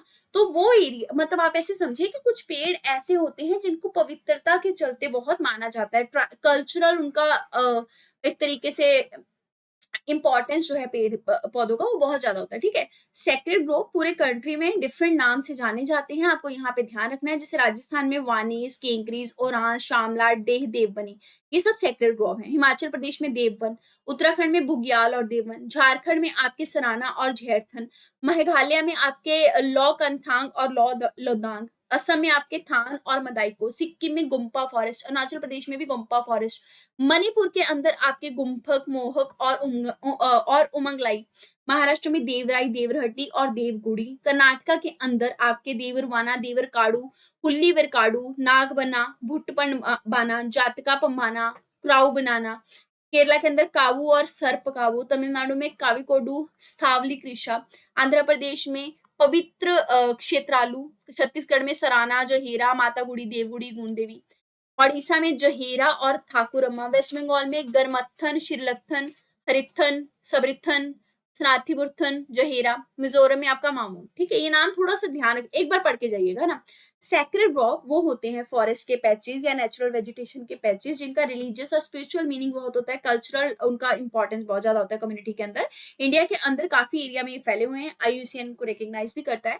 लिविंग रूट ब्रिज जिसको जिनकिंग जरी कहा जाता है मेघालय के अंदर, ये भी एक सेक्रेड ग्रोव ही है जो कि यूनेस्को के वर्ल्ड हेरिटेज साइट में भी रिकग्निशन पा चुका है। इनको प्रोटेक्ट क्यों करना है, क्योंकि कल्चरल इनकी मान्यता होती है, ये किसी न किसी डेटी के साथ जुड़े होते हैं, वेडिंग फेस्टिवल में बहुत इंपॉर्टेंट इनका रोल होता है, इकोनॉमिक और मेडिसिनल बेनिफिट बहुत होते हैं, लाइफ स्टॉक के लिए बहुत ज्यादा जरूरी होते हैं। जैसे कि जो ओरान सीक्रेट ग्रोव है राजस्थान के अंदर, उसमें बहुत सारा लाइफ स्टॉक जो है डिपेंडेंट है उसके ऊपर। फॉरेस्ट राइट एक्ट 2006 की बात करेंगे, डिस्ट्रिक्ट लेवल कमेटी जो है उन्होंने कम्युनिटी और individual rights forest right act 2006 के चलते जारी किया है कुछ ट्राइबल सेटलमेंट्स को जो अन्नामलाई टाइगर रिजर्व तमिलनाडु के अंदर रहती हैं। तो मतलब जंगल एरिया में रहने वाली ट्राइब्स को जंगल के राइट्स देना। फॉरेस्ट राइट एक्ट जो है इसको schedule tribe and other traditional forest dweller act भी कहा जाता है, 2006 में आया था। इसका ऑब्जेक्टिव क्या था कि जंगल में रहने वाली कम्युनिटीज जिनको ब्रिटिशर्स ने एक टाइम पे निकाल दिया था, उनके साथ हिस्टोरिकल इनजस्टिस किया था, उसको करेक्ट करना, उनको दोबारा से उनका स्थान लौटाना। फॉरेस्ट राइट जो है ये फॉरेस्ट राइट एक्ट से ही रिकॉग्नाइज होते हैं। ये इंडिविजुअल राइट हो सकते हैं, उनको मिलते हैं जो कि वहां पे सेल्फ कल्टीवेट, उनको क्या राइट मिलते हैं इंडिविजुअल को कि वो वहां पे सेल्फ कल्टीवेशन कर सकते हैं, वहां पे रह सकते हैं। कम्युनिटी के भी राइट्स होते हैं, जैसे पूरी कम्युनिटी जाके वहां पे ग्रेजिंग, फिशिंग ये सब कर सकती है। इंटेलेक्चुअल प्रॉपर्टी के लिए अप्लाई कर सकती है। एलिजिबिलिटी क्या होती है, अगर किसी भी मेंबर या कम्युनिटी को वो राइट चाहिए जंगल के अंदर, तो एटलीस्ट उनकी जो 3 पीढ़ियां होंगी ना, वो वहां पे रहती हुई होनी चाहिए, कम से कम 2005 दिसंबर 2005 से पहले तो वहां पे 3 पीढ़ियां रह चुकी होनी चाहिए, मतलब 75 साल उनके वहीं पे गुजरे होने चाहिए। फिर क्रिटिकल वाइल्ड लाइफ हैबिटेट के बारे में बताया गया है कि नेशनल पार्क और सेंचुरी जो है उनके अंदर क्रिटिकल वाइल्ड लाइफ हैबिटेट का एरिया होता है। ये एरिया जो है ना, ये वाइल्ड लाइफ कंजर्वेशन के लिए बहुत ज्यादा जरूरी है, तो ये इनवायलेट होना चाहिए, मतलब इसके ऊपर वो ज्यादा नेगेटिव इंपैक्ट नहीं डालेंगे, इंटरफेरेंस नहीं करेंगे। कौन सी अथॉरिटीज को फॉरेस्ट राइट जो है वो देने का हक होता है, कैसे दिया जाता है? सबसे पहले ग्राम सभा जो है वो अथॉरिटी प्रोसेस को इनिशिएट करती है और बोलती है कि इस कम्युनिटी या इस इंडिविजुअल मेंबर को जंगल के अंदर आप हक दीजिए, है ना। फिर सब डिविजनल लेवल पे कमेटी होती है, स्टेट गवर्नमेंट बनाती है, ये रेजोल्यूशन देखती है ग्राम सभा का। डिस्ट्रिक्ट लेवल की कमेटी फाइनल अप्रूवल देती है। स्टेट गवर्नमेंट क्या करती है, इंप्लीमेंट करती है फॉरेस्ट राइट एक्ट को स्टेट लेवल मॉनिटरिंग की कमेटी बनाकर और डिस्ट्रिक्ट कमेटी बनाकर। कुछ और रिलेटेड न्यूज में मियावाकी फॉरेस्ट की बात करेंगे, उसके ऊपर भी हमने ऑलरेडी वीडियो सेपरेट में बनाया हुआ है, दैट इज हमारा जो शॉर्ट सीरीज चल रहा है, ठीक है, प्लेलिस्ट आपको मिल जाएगी, उसके अंदर आप जाके देख सकते हैं। अब हम बात करेंगे मियावाकी फॉरेस्ट की। डेंस फॉरेस्ट पिथौरगढ़ उत्तराखंड के अंदर क्रिएट किया गया है मियावाकी मेथड से। मियावाकी मेथड एक फॉरेस्ट उगाने की ही रिफॉरेस्टेशन की टेक्निक होती है, ये जापानीज मेथड है। बॉटनिस्ट अकीरा मियावाकी इसको लेके आए थे। इसको पोटेंशियल नेचुरल वेजिटेशन के कॉन्सेप्ट पे उगाया जाता है। इसका मतलब क्या होता है कि जो ट्री के स्पीशीज होते हैं ना, उनको इतना क्लोजली एक दूसरे से जोड़कर उगाया जाता है कि वो एक दूसरे को देखते देखते ही बढ़ जाते हैं और बहुत तेजी से बढ़ने लगते हैं, और ये स्पेसिफाइड लोकेलिटी पे उगाए जाते हैं। बेनिफिट होता है कि ट्री की डेंसिटी बहुत होती है, नॉइज और एयर पॉल्यूशन रोक लेती हैं, कार्बन को भी कैप्चर कर लेते हैं। लिमिटेशन क्या है कि जेनेटिक डाइवर्सिटी बहुत कम है, इंटेंसिव रिसोर्सेज चाहिए होती हैं और हर एक लोकेशन पे ये नहीं की जा सकती। Other effective area based conservation measure की बात करेंगे, आईयूसीएन ने गाइडलाइन इसके लिए जारी किया है, रिपोर्ट जारी किया है। तो देखिए other effective area based conservation measure क्या है। ये जोग्राफिकली वो एरिया हैं जो प्रोटेक्टेड एरिया से बाहर आते हैं, प्रोटेक्टेड एरियाज में नहीं आते। तो इनको एक तरीके से आप ऐसे समझिए, इसलिए गवर्न किया जाता है ताकि हम लॉन्ग टर्म आउटकम जो है बायोडाइवर्सिटी के इन सितु कंजर्वेशन का वो अटेन कर सकें और इकोसिस्टम के फंक्शंस और सर्विसेज जो है उनको प्रोटेक्ट कर सकें। तो इन सितु कंजर्वेशन क्या होता है कि जहां पे वो स्पीशीज पाए जा रहे हैं उनको वहीं पे प्रोटेक्ट करना, है ना। तो इसके पॉजिटिव आउटकम और ज्यादा लेके आने के लिए other effective area based conservation measure जो है वो यूज किए जाते हैं। तो जो भी एरिया प्रोटेक्टेड एरिया में आएगा वो तो कंजर्वेशन हासिल कर लेगा, लेकिन जो प्रोटेक्टेड एरिया में नहीं आएगा वहां पे भी अगर कंजर्वेशन लेके आना है तो वहां पे हम ओईसीएम जो है वो लागू कर देते हैं या अप्लाई कर देते हैं, ठीक है। एक चीज ध्यान रखिएगा, प्रोटेक्टेड एरिया वाला जो है एरिया वो ओईसीएम में नहीं आ सकता। इसके अलावा इसको मैनेज कौन करता है, गवर्नमेंट एजेंसी, प्राइवेट ग्रुप भी हो सकता है, इंडिजिनस लोग, लोकल लोग भी हो सकते हैं। ओईसीएम की पहली बार में टर्म 2010 में आईची बायोडाइवर्सिटी टारगेट में यूज की गई थी, जो कि सीबीडी के टारगेट थे। सीओपी 14 जब आया 2018 में, तो इन्होंने सीबीडी ने अडॉप्ट कर लिया इसकी ऑफिशियल डेफिनेशन को। अब बात करेंगे वेटलैंड, कोस्टलैंड और ओशन की। सबसे पहले मेरीन प्रोटेक्टेड एरिया की बात करते हैं। एक स्टडी कहती है कि मेरीन प्रोटेक्टेड एरिया का जो मैनेजमेंट है वो बायोडाइवर्सिटी को कंजर्व कर सकता है, न्यूट्रिशनल सिक्योरिटी को इंप्रूव कर सकता है। मेरीन प्रोटेक्टेड एरिया क्या है, आप ऐसे समझिए कि ये ना ओशियन के अंदर वो एरिया या वो स्पेस होते हैं जहां पे ह्यूमन एक्टिविटीज को रेगुलेट करना होता है ताकि वहां पे बायोडाइवर्सिटी को प्रोटेक्ट किया जा सके। ये local, state, territorial, regional level पे प्रोटेक्शन देते हैं। और सिग्निफिकेंस क्या है, जेनेटिक मटीरियल को बचा के रखते हैं, साइंटिफिक रिसर्च में काम आते हैं, वहां पे मैरीन स्पीशीज को प्रोटेक्शन देते हैं। चैलेंजेस क्या है इसको लेकर, सबसे पहले तो इनके ऊपर रेगुलेशन नहीं लगाई जा सकती इन एरियाज पे। लाइवलीहुड जो है फिशिंग कम्युनिटी का वो इससे इफेक्ट होता है अगर ज्यादा स्ट्रिक्ट रेगुलेशन लग जाए। कुछ ग्लोबल इनिशिएटिव है मैरीन बायोडाइवर्सिटी को प्रोटेक्ट करने को लेकर। कुनमिंग मॉन्ट्रियल ग्लोबल बायोडाइवर्सिटी का फ्रेमवर्क है जिसमें बोला गया कि 30% तक प्लैनेट का जो ओशियन है और लैंड है उसको 2030 तक प्रोटेक्ट करना है। फिर marine biodiversity of area beyond national jurisdiction का अग्रीमेंट है जिसको हाई सी ट्रीटी कहते हैं। इसको ऑलरेडी पीडी 365 एनवायरमेंट में कवर कर लिया है हमने, है ना। इंडिया के अंदर कौन से ऐसे मैरीन प्रोटेक्टेड एरिया है, gulf of Mannar marine park है जो तमिलनाडु में है, लोथियन आइलैंड वेस्ट बंगाल में है, गहिरमाथा ओडिशा के अंदर है। कोस्टल जोन मैनेजमेंट प्लान की बात करेंगे। रिसेंटली मिनिस्ट्री ऑफ एनवायरमेंट ने इसको 10 कोस्टल डिस्ट्रिक्ट ऑफ केरला में अप्रूव किया है। दरअसल ये एक स्ट्रेटेजिक फ्रेमवर्क है जो कोस्टल एरिया के अंदर ह्यूमन एक्टिविटीज को रेगुलेट करता है। इसके कंपोनेंट है जैसे कि जोनिंग हो गया जिसमें कि कोस्टल एरिया को डिफरेंट जोन में बांटा जाता है, no development zone, coastal regulation zone, public participation जो है लोकल कम्युनिटी का वो भी किया जाता है। अप्रूवल जो है इसका वो एक स्टेट के वो ऐसे समझिए कि इस एरिया को अप्रूव करने का जो इस एरिया का जो अप्रूवल होता है वो अगर कोस्टल रेगुलेशन जोन का नोटिफिकेशन लेके आना है तो ये प्री कंडीशन है कि इसके लिए पहले ये एरिया डिक्लेयर होना चाहिए। सीआरजेड क्या है, कोस्टल रेगुलेशन जोन क्या है, सेंट्रल गवर्नमेंट कहती है कि कोस्टल स्ट्रेच जो है हमारे कंट्री का, यहाँ यानी कि जहाँ पे कोस्ट फैली हुई है और जहाँ पे पानी टेरिटोरियल वाटर की लिमिट तक जाता है उसको हम कोस्टल रेगुलेशन जोन में लेके आएंगे, लेकिन इसमें अंडमान निकोबार और लक्षद्वीप नहीं आएगा। Ministry of environment protection act के चलते कोस्टल रेगुलेशन की जो जोन है उनको उनकी नोटिफिकेशन को 91 के अंदर लेके आई थी। उसके बाद 2011 में आई नोटिफिकेशन, फिर 2019 में आई। तो इसमें कैटेगराइजेशन है, जैसे कि कोस्टल रेगुलेशन जोन का 1A 1B, हर एक कैटेगराइजेशन में हर एक एरिया में जो कैटेगराइजेशन किया गया है ना वो ऐसे किया गया है कि एक्टिविटीज कौन कौन सी की जा सकती हैं। जो 1A है वो सबसे इकोलॉजिकल सेंसिटिव एरिया है, इसमें मैंग्रोव, कोरल रीफ्स होती हैं। 1B वाला जो एरिया है ये इंटर टाइडल एरिया है, मतलब लो टाइड और हाई टाइड की लाइन का एरिया है। जो CRZ2 है ये डेवलप्ड लैंड एरिया है जो कि किनारों के शोर लाइन के पास होता है और म्यूनिसिपल लिमिट में आता है और अर्बन एरियाज के डेजिग्नेशन में आता है। जो 3A है जहां पे पॉपुलेशन रहती है और मोर देन 2161 पर स्क्वायर किलोमीटर की डेंसिटी से रहती है। हाई टाइड लाइन से इसका जो दूरी है एरिया वो 50 मीटर तक होता है। और लैंड की तरफ अगर चलते जाएंगे तो इसमें नो डेवलपमेंट जोन जो है वो भी डिक्लेयर किया जा सकता है। 3B का जो एरिया है ये वो एरिया है जो 3 एरिया से बाहर की कैटेगरी में आते हैं और इसमें जो हाई टाइड लाइन से दूरी है वो 200 मीटर के पार आती है। जो 4 वाला एरिया है इसमें वाटर एरिया आता है, यानी कि समुद्र का एरिया, और इसको 4A और 4B दो कैटेगरी में बांटा जा सकता है। वेटलैंड एक्रीडिटेड सिटीज की बात करेंगे, इंदौर और उदयपुर जो है वो ऐसी पहली दो इंडियन सिटीज बनी है जिनको की 31 एक्रीडिटेड वेटलैंड सिटीज में ग्लोबल लिस्ट में शामिल किया गया है under the Ramsar convention on wetland. अच्छा, ये सिटी बनने के लिए क्या क्राइटेरिया है? सबसे पहले तो वो सिटी जो है वहां पे रामसर साइट्स होनी चाहिए, फिर उसमें वेटलैंड कंजर्वेशन के मेजर्स होने चाहिए, वेटलैंड रजिस्ट्रेशन को उन्होंने इंप्लीमेंट किया होना चाहिए, वेटलैंड प्लानिंग होनी चाहिए, पब्लिक अवेयरनेस होनी चाहिए, लोकल कमेटी होनी चाहिए वेटलैंड मैनेजमेंट करने के लिए। इंदौर में सिरपुर लेक ऑलरेडी एक रामसर साइट है, वाटर बर्ड का भी साइट है और ये बर्ड सेंचुरी भी है। उदयपुर में भी 5 मेजर वेटलैंड है, जैसे पिचोला, फतेह सागर, रंगसागर, सबरूप और दूध तलाई। वेटलैंड सिटी एक्रेडिटेशन जो है ये एक वॉलंटरी एक्रेडिटेशन का सिस्टम है जहां पे सिटीज को अपॉर्चुनिटी दी जाती है कि वो अपने ह्यूमन और नेचुरल वाली जो वेटलैंड है ना उनसे इंटरनेशनल रिकग्निशन हासिल कर सके ताकि उनको टूरिस्ट ज्यादा मिल सके, है ना। और ये उरुग्वे के अंदर जो COP12 हुआ था रामसर कन्वेंशन का, वहां पे अप्रूव किया गया था। 6 साल के लिए किसी भी सिटी को ये डेजिग्नेशन दिया जा सकता है और 6 क्राइटेरिया यहाँ पे दिए गए हैं। सिग्निफिकेंस यही है कि इससे उस एरिया में, उस शहरी इलाके में कंजर्वेशन वेटलैंड का अच्छे से होगा। अमृत धरोहर इनिशिएटिव को अच्छे से इंप्लीमेंट किया जा सकता है। अमृत धरोहर इनिशिएटिव मिनिस्ट्री ऑफ एनवायरमेंट का इनिशिएटिव है। अब बात करेंगे ऑर्गेनाइजेशंस इन न्यूज की। Inter governmental platform on biodiversity and ecosystem service की, तो 2012 में ये आपकी सर्विस आई थी। इसका ऑब्जेक्टिव क्या था कि साइंस और पॉलिसी का इंटरफेस करके बायोडाइवर्सिटी और इकोसिस्टम को कंजर्व करना, सस्टेनेबल तरीके से उसका यूज करना। ये इंडिपेंडेंट गवर्नमेंटल जो बॉडी होती है वो इसकी मेंबर है, इंडिया इसका फाउंडिंग मेंबर है। ये यूनाइटेड नेशन की बॉडी नहीं है लेकिन UNEP जो है वो उसको सेक्रेटेरिएट की सर्विस देता है। इसकी कुछ रिपोर्ट्स और इंडेक्स भी होते हैं। इसमें ट्रांसफॉर्मेटिव चेंज की बात की गई है, मतलब एक फंडामेंटल सिस्टम इस तरीके से डेवलप किया जाएगा जिसमें डिफरेंट व्यूज, स्ट्रक्चर्स और प्रैक्टिसेस डेवलप करके बायोडाइवर्सिटी को कंजर्व किया जा सकता है। 4 प्रिंसिपल है ट्रांसफॉर्मेटिव चेंज के: इक्विटी और जस्टिस, प्लूरलिज्म और इंक्लूजन, रिस्पेक्टफुल नेचर और human relationship and adaptive learning. और अब बात करेंगे क्लाइमेट चेंज की। सबसे पहले न्यूज है international year of glacier preservation की। रिसेंटली UN ने 2025 के साल को international year of glacier preservation declare कर दिया है। ये मार्च 21 में डिक्लेयर किया गया था। हर साल इसको वर्ल्ड डे ऑफ ग्लेशियर भी सेलिब्रेट किया जाता है, 2025 में सेलिब्रेट किया गया। अब ये जो साल है इसमें यूनेस्को और WMO जो है ये फैसिलिटेशन दे रहे हैं। इसका ऑब्जेक्टिव है कि ग्लेशियर्स के रोल की इंपॉर्टेंस को बताना, हाइड्रोलॉजिकल साइकिल में इसका क्या इंपॉर्टेंस है वो बताना। देखिए, ग्लेशियर जो है वो मेल्ट हो रहे हैं, इसलिए ये बहुत ज्यादा जरूरी है और ग्लेशियर हमारे लिए ग्लोबल फ्रेश वाटर का सोर्स भी होते हैं। कुछ टर्म्स है न्यूज में, जैसे जियो इंजीनियरिंग। नई स्टडी बोलती है कि डायमंड की जो डस्ट होती है ना वो जियो इंजीनियरिंग स्ट्रेटेजी में यूज की जा सकती है प्लेनेट को कूल करने को लेकर।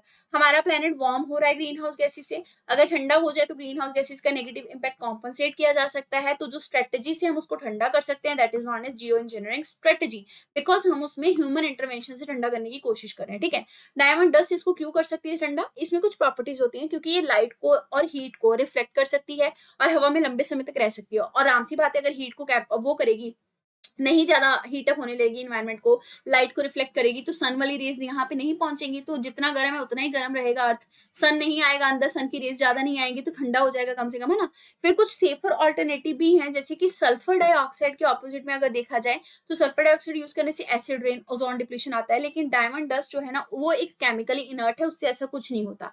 अब बात करेंगे जियो इंजीनियरिंग और क्लाइमेट इंजीनियरिंग के बारे में। तो लार्ज स्केल इंटरवेंशन जियो इंजीनियरिंग की बात करते हैं। ये एक इंटरवेंशन होता है धरती के क्लाइमेट सिस्टम को इंप्रूव करने को लेकर, खास करके ग्लोबल वार्मिंग को रिड्यूस करने को लेकर।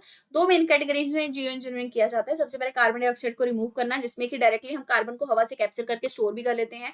फिर ओशियन में फर्टिलाइजेशन किया जाता है, मतलब ओशियन में ना कुछ न्यूट्रिएंट डाले जाते हैं जैसे आयरन। इससे क्या होगा कि कोरल रीफ या फाइटोप्लैंक्टन बहुत ज्यादा हो जाएंगे। जब वो बहुत ज्यादा होंगे तो फाइटोप्लैंक्टन क्या करते हैं, दे आर ऑटोट्रॉफ, वो अपना खाना खुद बनाते हैं। जब खाना बनाएंगे तो CO2 हवा से क्या लेंगे, खींचेंगे अपनी तरफ, तो ऑटोमेटिकली CO2 हवा से जो है वो चला जाएगा और समुद्र में यूज हो जाएगा। सोलर रेडिएशन मैनेजमेंट भी एक टेक्निक है जिसमें कि स्ट्रेटोस्फीयर में जाकर एरोसोल को इंजेक्ट किया जाता है, जैसे कि सल्फेट एरोसोल इंजेक्ट कर दिया, जिससे जो इनकमिंग रेडिएशन होती है ना सन की, वो स्ट्रेटोस्फीयर से ही रिफ्लेक्ट बैक हो जाती है, धरती पे आके हीटअप नहीं करती। मेरीन क्लाउड ब्राइटनिंग की भी एक टेक्निक है जिसमें सॉल्ट के स्प्रे को हम लोग मेरीन क्लाउड के अंदर इंजेक्ट करते हैं, जिससे क्लाउड बहुत ब्राइट होता है। जब क्लाउड क्लाउड बहुत ब्राइट है तो वो सन से आने वाली रेस को क्या कर देगा, रिफ्लेक्ट कर देगा। तो जब रिफ्लेक्ट कर देगा तो फिर से सन की रेस नीचे धरती पे नहीं पहुंचेंगी। पॉल्यूशन की बात करेंगे, the very first pollutant is ozone. देखिए ओजोन जो है ना, अगर वो स्ट्रेटोस्फीयर में है देन इट इज ब्लेसिंग, क्योंकि वो हमारे ऊपर यूवी की रेस को नहीं पड़ने देता। लेकिन अगर वो ट्रोपोस्फीयर के अंदर अंदर है तो ओजोन को पॉल्यूटेंट कहेंगे। नेशनल ग्रीन ट्रिब्यूनल ने कहा है कि ग्राउंड लेवल की ओजोन यानी कि ट्रोपोस्फेयर की ओजोन जो है वो बढ़ती जा रही है। ग्राउंड लेवल के ओजोन को ट्रोपोस्फेरिक ओजोन भी कहा जाता है। ओजोन O3 होती है, ये ऑक्सीजन के ही कंपाउंड है जिसमें 3 ऑक्सीजन के एटम होते हैं एक तरीके से, धरती के अपर एटमॉस्फेयर में और ग्राउंड लेवल में पाई जाती है। ग्राउंड लेवल की ओजोन क्यों बनती है, ये शॉर्ट लिव्ड सेकेंडरी पॉल्यूटेंट है, सीधा नहीं कहीं से इमर्ज होती है, ये जोड़ के किसी पॉल्यूटेंट को बनती है। तो इसमें क्या होता है कि ट्रोपोस्फेयर के अंदर आप ऐसे समझिए वॉलेटाइल ऑर्गेनिक कंपाउंड्स हैं, कुछ पॉल्यूटेंट हैं, जब उनको सनलाइट मिलती है ना तो सडनली क्या बना देते हैं, ओजोन बना देते हैं। इसमें हाई टेम्परेचर चाहिए, प्रीकर्सर पॉल्यूटेंट होनी चाहिए, तो जैसे कि नाइट्रोजन हो गया आपका, उसके ऑक्साइड वॉलेटाइल ऑर्गेनिक कंपाउंड हो गए, जब ये मिलेंगे ना सनलाइट के प्रेजेंस में तो आपका ओजोन बन जाएगा। अब बात करेंगे सोर्सेज क्या है, कहाँ से ये प्रीकर्सर पॉल्यूटेंट आएंगे। नाइट्रोजन के ऑक्साइड कहाँ से आ सकते हैं, व्हीकल के एमिशन से आ सकते हैं, फॉसिल फ्यूल पावर प्लांट से आ सकते हैं, ऑयल की रिफाइनरी से आ सकते हैं, एग्रीकल्चर सेक्टर से आ सकते हैं। सेंट्रल पॉल्यूशन कंट्रोल बोर्ड ने कुछ national ambient air quality standard जो है वो भी सेट किए हैं इसको लेकर, जैसे कि 8 घंटे के एवरेज में बताया कि ओजोन जो है ग्राउंड लेवल पे 100 माइक्रोग्राम पर क्यूबिक मीटर होनी चाहिए, 1 घंटे की लिमिट 180 माइक्रोग्राम मीटर क्यूब है। अब कुछ स्टेप्स दिए गए हैं ओजोन के प्रीकर्सर्स को रोकने के लिए। प्रीकर्सर्स कौन से हैं, वोलेटाइल ऑर्गेनिक कंपाउंड और निट्रस के और नाइट्रोजन के ऑक्साइड। सबसे पहले BS6 व्हीकल जो है भारत स्टेज 6 नॉर्म के व्हीकल्स उनको लागू किया गया है, जिनमें कि NOx का एमिशन कम हो जाएगा, लगभग 87% हैवी व्हीकल में कम हो जाएगा। बाकी हम इलेक्ट्रिक व्हीकल की मोबिलिटी के लिए PM E-ड्राइव का इनिशिएटिव लेके आए हैं। इंडस्ट्रियल एमिशन के स्टैंडर्ड्स को हम रिवाइज कर रहे हैं, NOx को स्ट्रिक्ट बना रहे हैं ताकि वॉलेटाइल ऑर्गेनिक कंपाउंड जो वो ना निकल पाए। वेपर रिकवरी का सिस्टम लेके आए हैं ताकि पेट्रोल पंप के आसपास ये सिस्टम लगाया जाता है ताकि जितने भी इन्वायरमेंट में वॉलेटाइल ऑर्गेनिक कंपाउंड जो है उनको हम लोग खींच सके, खत्म कर सके। तो यहाँ आप देखिए ओजोन का टाइप बताया गया है। स्ट्रेटोस्फीयर में जो ओजोन है ना वो नेचुरली होती है और ये धरती के अंदर यूवी रेस को नहीं आने देती, हमें बचाती है। ट्रोपोस्फीयर वाली जो ओजोन है ये मैन मेड एमिशन से बनती है, ये ग्रीन हाउस गैस भी है और एयर पॉल्यूटेंट भी है। तो ओजोन जो है जहां पे पाई जाएगी उस हिसाब से बेनिफिशियल और नुकसानदायक दोनों हो सकती है। अर्बन एयर पॉल्यूशन की बात करेंगे, वर्ल्ड सिटीज रिपोर्ट जो है 2024 की, सिटीज एंड क्लाइमेट एक्शन, ये UN हैबिटेट के द्वारा निकाली गई है। इसमें बोला गया कि अर्बन एयर पॉल्यूशन जो है उसकी वजह से प्री मेच्योर डेथ हो रही है। अब बात करेंगे 6th annual world air quality report है ये IQ एयर की। न्यू दिल्ली के अंदर न्यू दिल्ली के अंदर सबसे ज्यादा पॉल्यूशन जो है वो पाया गया है। ये मोस्ट पॉल्यूटेड कैपिटल सिटी है वर्ल्ड का। नेशनल एयर क्वालिटी इंडेक्स जो है ये मिनिस्ट्री ऑफ एनवायरनमेंट 2014 से निकालती आ रही है। कलर के हिसाब से पॉल्यूशन जज कर लिया जाता है और अलग अलग लेवल है, जैसे कि good, satisfactory, moderately polluted, poor, very poor, severe. ठीक है, अब इसमें कौन से पॉल्यूटेंट्स को काउंट या मॉनिटर किया जाता है, सबसे पहले PM10 को, PM2.5 को, नाइट्रोजन डाइऑक्साइड को, सल्फर डाइऑक्साइड को, कार्बन मोनोऑक्साइड को, ओजोन को और NH3 यानी अमोनिया को और लेड को। अब बात करेंगे रीजन की, अर्बन पोल्यूशन क्यों होता है। सबसे पहले तो अर्बन एरियाज में रेनफॉल बहुत ज्यादा कम हो गई है और विंटर की जब विंड्स होती हैं तो वो पॉल्यूटेंट जो है अपने साथ अपने पास स्टोर करके रख लेती हैं, क्योंकि जो विंटर की विंड्स होती है ना उनमें मॉइस्चर होता नहीं है, तो वो क्लाउड बनाएंगी नहीं, ऊपर जाके नीचे ही रहेंगी स्टेगनेंट और पॉल्यूटेंट को वहीं पे दबा के रखेंगी। इसके अलावा रीजनल एयर पॉल्यूशन भी एक रीजन है। मतलब ऐसे समझिए कि जहां पे आग बहुत ज्यादा जल रही है, पटाखे बहुत जल रहे हैं, वहां से पॉल्यूशन इकट्ठा होकर कहाँ पे आएगा, दिल्ली की तरफ आ जाएगा जाएगा या अर्बन सिटीज में आ जाएगा, क्योंकि वहां पे वो दफन होके रह जाएगा, उसको बाहर निकलने का मौका नहीं मिलेगा, विंड उसको वहीं पे लाके स्टैग्नेट कर देगी। फिर डस्ट स्टॉर्म एक रीजन है, जैसे कि सहारा, थार डेजर्ट, इनसे जो डस्ट आती है उसमें नाइट्रेट होते हैं जिसकी वजह से पॉल्यूटेंट बहुत ज्यादा बनते हैं। टोपोग्राफी भी एक रीजन है, जो आपका नॉर्दर्न इंडिया है वहां पे जो पॉल्यूटेंट है ना वो ट्रैप हो जाते हैं, क्योंकि वहां का एरिया थोड़ा सा लो लाइन टेरेन है, जैसे पहाड़ों से अगर पॉल्यूशन का कुछ आया तो वहीं ट्रैप हो जाएगा, है ना। हिमालयस भी पॉल्यूटेंट को वहां से निकलने नहीं देता, हिमालय बैरियर के तौर पे एक्ट करता है। टेम्परेचर इन्वर्जन भी एक रीजन है, जो विंटर की कंडीशन होती है उसमें क्या होता है, विंटर के टाइम पे जो आपकी ठंडी हवा होती है वो धरती के पास ही हमेशा रहती है। अब धरती के पास रहती है तो इसका मतलब क्या है कि पॉल्यूटेंट जो है वो धरती के मतलब सरफेस के बिल्कुल करीब में रहेंगे, ऊपर की तरफ उठ नहीं पाएंगे, क्योंकि विंटर की कंडीशन कब होती है, विंटर का मतलब कि हाई प्रेशर का सिस्टम है ना, क्योंकि टेम्परेचर कम है तो प्रेशर हाई है, हाई प्रेशर है तो हवा नीचे की तरफ खुद का दबाव बना के रखती है, और नीचे की तरफ दबाव बना के रखेगी तो पॉल्यूटेंट भी तो नीचे ही धस के रहेंगे ना, क्योंकि उनको भी दबा के रखेगी।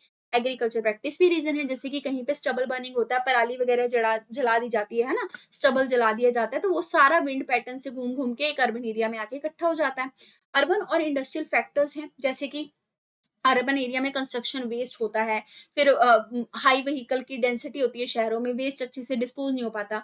एयर क्वालिटी का डैशबोर्ड है जो international centre for integrated mountain development ने बनाया है, और ये ग्राउंड सेंसर डाटा को सैटेलाइट इमेज से कंबाइन करेगा और फिर बताएगा एयर पॉल्यूशन लोकल एरिया में, रीजनल एरिया में, स्केल्स लेवल पे कैसा है।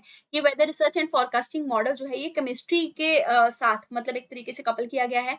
ये मॉडल PM2.5 एरिया में कितना है उसके बारे में बताएगा, लाहौर, न्यू दिल्ली, कोलकाता को भी मेजर करेगा। PM2.5 और 10 क्या होते हैं, PM10 जो है ये वो पार्टिकल है जिनका साइज 10 माइक्रोन या उससे भी लेस होता है डायमीटर में, PM2.5 जो है इनका जो डायमीटर है वो 2.5 माइक्रोन या उससे भी लेस होता है। Annual ground water quality report 2024 की बात करेंगे, मिनिस्ट्री ऑफ जल शक्ति ने इसको रिलीज किया है। ये सेंट्रल ग्राउंड वाटर बोर्ड के द्वारा कंडक्ट की गई है 2024 में। कुछ हमारे इंडिया के अंदर बॉडीज हैं जो ग्राउंड वाटर मैनेज करती हैं। सेंट्रल ग्राउंड वाटर बोर्ड की बात करते हैं पहले, ये मिनिस्ट्री ऑफ जल शक्ति के अंतर्गत आती है, साइंटिफिक ऑर्गेनाइजेशन है। अच्छा ये क्यों कर रहे हैं हम, इसके ऊपर ना question already UPSC previous year में पूछ चुका है, इसलिए कर रहे हैं। तो देखिए ये क्या करती है, ग्राउंड लेवल को मॉनिटर करती है, ग्राउंड वाटर को एक्सप्लोर करती है, सेंट्रल ग्राउंड वाटर एजेंसी के तौर पर काम करती है। इसका हेडक्वार्टर फरीदाबाद हरियाणा में है।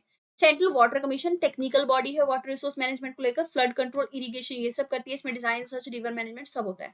Central pollution control board water prevention and control of pollution act 1974 से बनाई गई थी, तो एक स्टैट्यूटरी बॉडी है, और ये वाटर की क्वालिटी को रिस्टोर करना, मेंटेन करना, उसकी पोल्यूशन को रोकना है, इसके काम करती है। ग्राउंड वाटर क्वालिटी की कुछ मॉनिटरिंग है इंडिया के अंदर, जैसे कि बोला जा रहा है कि इंडिया सबसे ज्यादा ग्राउंड वाटर को पूरे वर्ल्ड में यूज करता है, इरिगेशन में भी बहुत ज्यादा यूज करता है, और 87% हमारा जो एक्सट्रैक्टेड ग्राउंड वाटर है ना वो एग्रीकल्चर में यूज होता है। टोटल एनुअल जो हमारे ग्राउंड वाटर का रिचार्ज है वो अब इंक्रीज हो गया है पिछली बार से। इलेक्ट्रिसिटी कंडक्टिविटी और फ्लोराइड का जो लेवल है ना वो भी एक तरीके से पॉजिटिव इफेक्ट दिखा रहा है, वाटर की क्वालिटी जो है ग्राउंड लेवल में वो इंप्रूव हुई है इन सारे इनिशिएटिव की वजह से।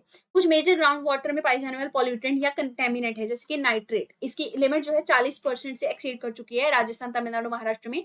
इसमें ये क्यों होता है नाइट्रेट ज्यादा पानी के अंदर पॉल्यूटेंट के तौर पे, क्योंकि हम लोग एक्सेसिव फर्टिलाइजर एग्रीकल्चर में यूज करते हैं, और पानी जब भी या हम जब भी इरिगेशन प्रोवाइड करते हैं वो सारा रन ऑफ हो जाता है कई बार, और फिर सीधा कहाँ पहुंचता है, वाटर बॉडी में।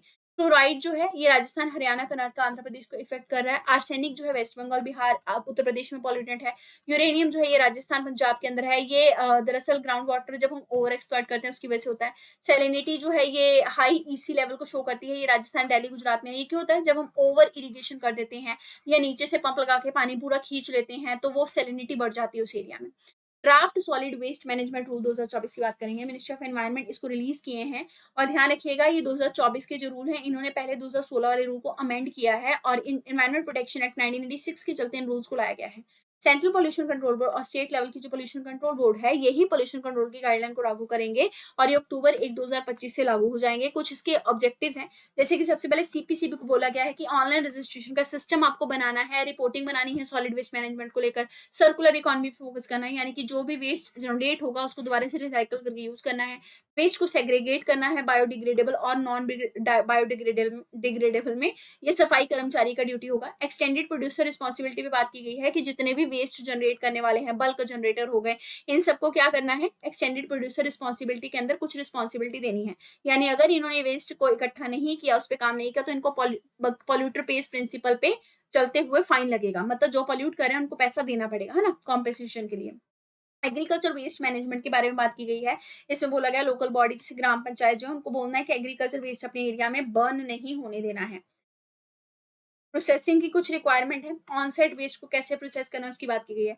सॉलिड वेस्ट मैनेजमेंट अगर इंडिया के अंदर देखा जाए तो कोई भी डिस्कार्डेड मटीरियल जैसे गार्बेज, ट्रैश, रिफ्यूज ये सब इसमें आता है। इंडिया ने लीगली वेस्ट को 6 कैटेगरी में बाँटा है, municipal, hazardous, electronic, biomedical, plastic, construction waste और करंट स्टेटस अगर देखा जाए टेरी की रिपोर्ट के हिसाब से हमारे यहाँ पे annual waste generation 62 plus million ton है, कलेक्शन 43 मिलियन टन है, ट्रीटमेंट केवल 12 मिलियन टन का होता है, बाकी सब आपका डंप हो जाता है। कुछ इनिशिएटिव है सॉलिड वेस्ट मैनेजमेंट को लेकर हमारे देश के अंदर। सबसे पहले हमने स्मार्ट सिटीज का मिशन लाया जिसमें सॉलिड वेस्ट को कैसे ट्रीट करना है उसमें टेक्नोलॉजी का यूज किया जाएगा। स्वच्छ भारत मिशन ग्रामीण का जो फेज 2 है वो हम इंप्लीमेंट कर रहे हैं जिसमें सॉलिड वेस्ट को गांव लेवल पे कैसे मैनेज करना है उसकी बात की गई है।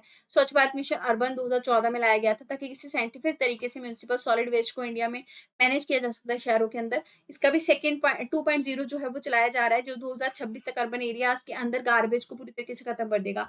फिर यूएनईपी का ग्लोबल लेवल पे इंटरनेशनल इन्वायरमेंट टेक्नोलॉजी सेंटर है जापान के अंदर जो कि प्रॉपर तरीके से स्पेशल वेस्ट को कैसे ट्रीट करना है उसके बारे में बात करता है। Environment protection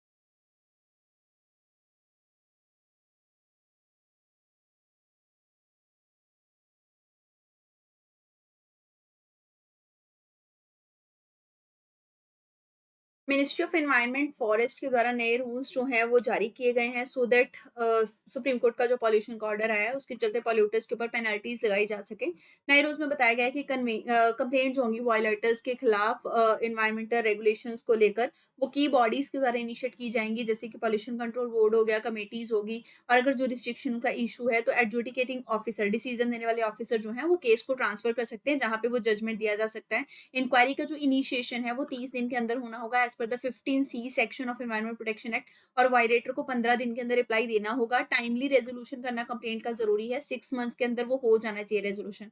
union environment ministry ने water prevention and control of pollution rules 2024 के निकाले हैं। ये रूल बताते हैं कि कौन से ऑफेंसेस जो हैं वो कंसिडर किए जाएंगे अगर आप वाटर को वायलेट करते हो, पॉल्यूट करते हो। इसके अलावा सेंटर जो है वो ऑथराइज्ड ऑफिसर्स को अपॉइंट करेंगे जो कि वाटर रूल्स को वायलेट करने वाले को पनिशमेंट देंगे। WF यानी कि वर्ल्ड इकोनॉमिक फोरम की ग्लोबल प्लास्टिक एक्शन पार्टनरशिप के बारे में बात करेंगे। रिसेंटली कुछ नए मेंबर जैसे कि Angola, Bangladesh, Gabon, Guatemala, Kenya, Senegal, Tanzania इन्होंने इसको ज्वाइन किया है। ये वो पार्टनरशिप है जिसमें सस्टेनेबल तरीके से जो कि सस्टेनेबल डेवलप इम्पैक्ट समिट जो 2018 में हुआ था WEF का उसके दौरान निकाली गई थी। ये एक आप ऐसे समझिए नाम से क्लियर है कि प्लास्टिक के खिलाफ एक्शन लेने को लेकर है, प्लास्टिक पॉल्यूशन को कंट्रोल करने को लेकर है और 25 इसके मेंबर्स हैं।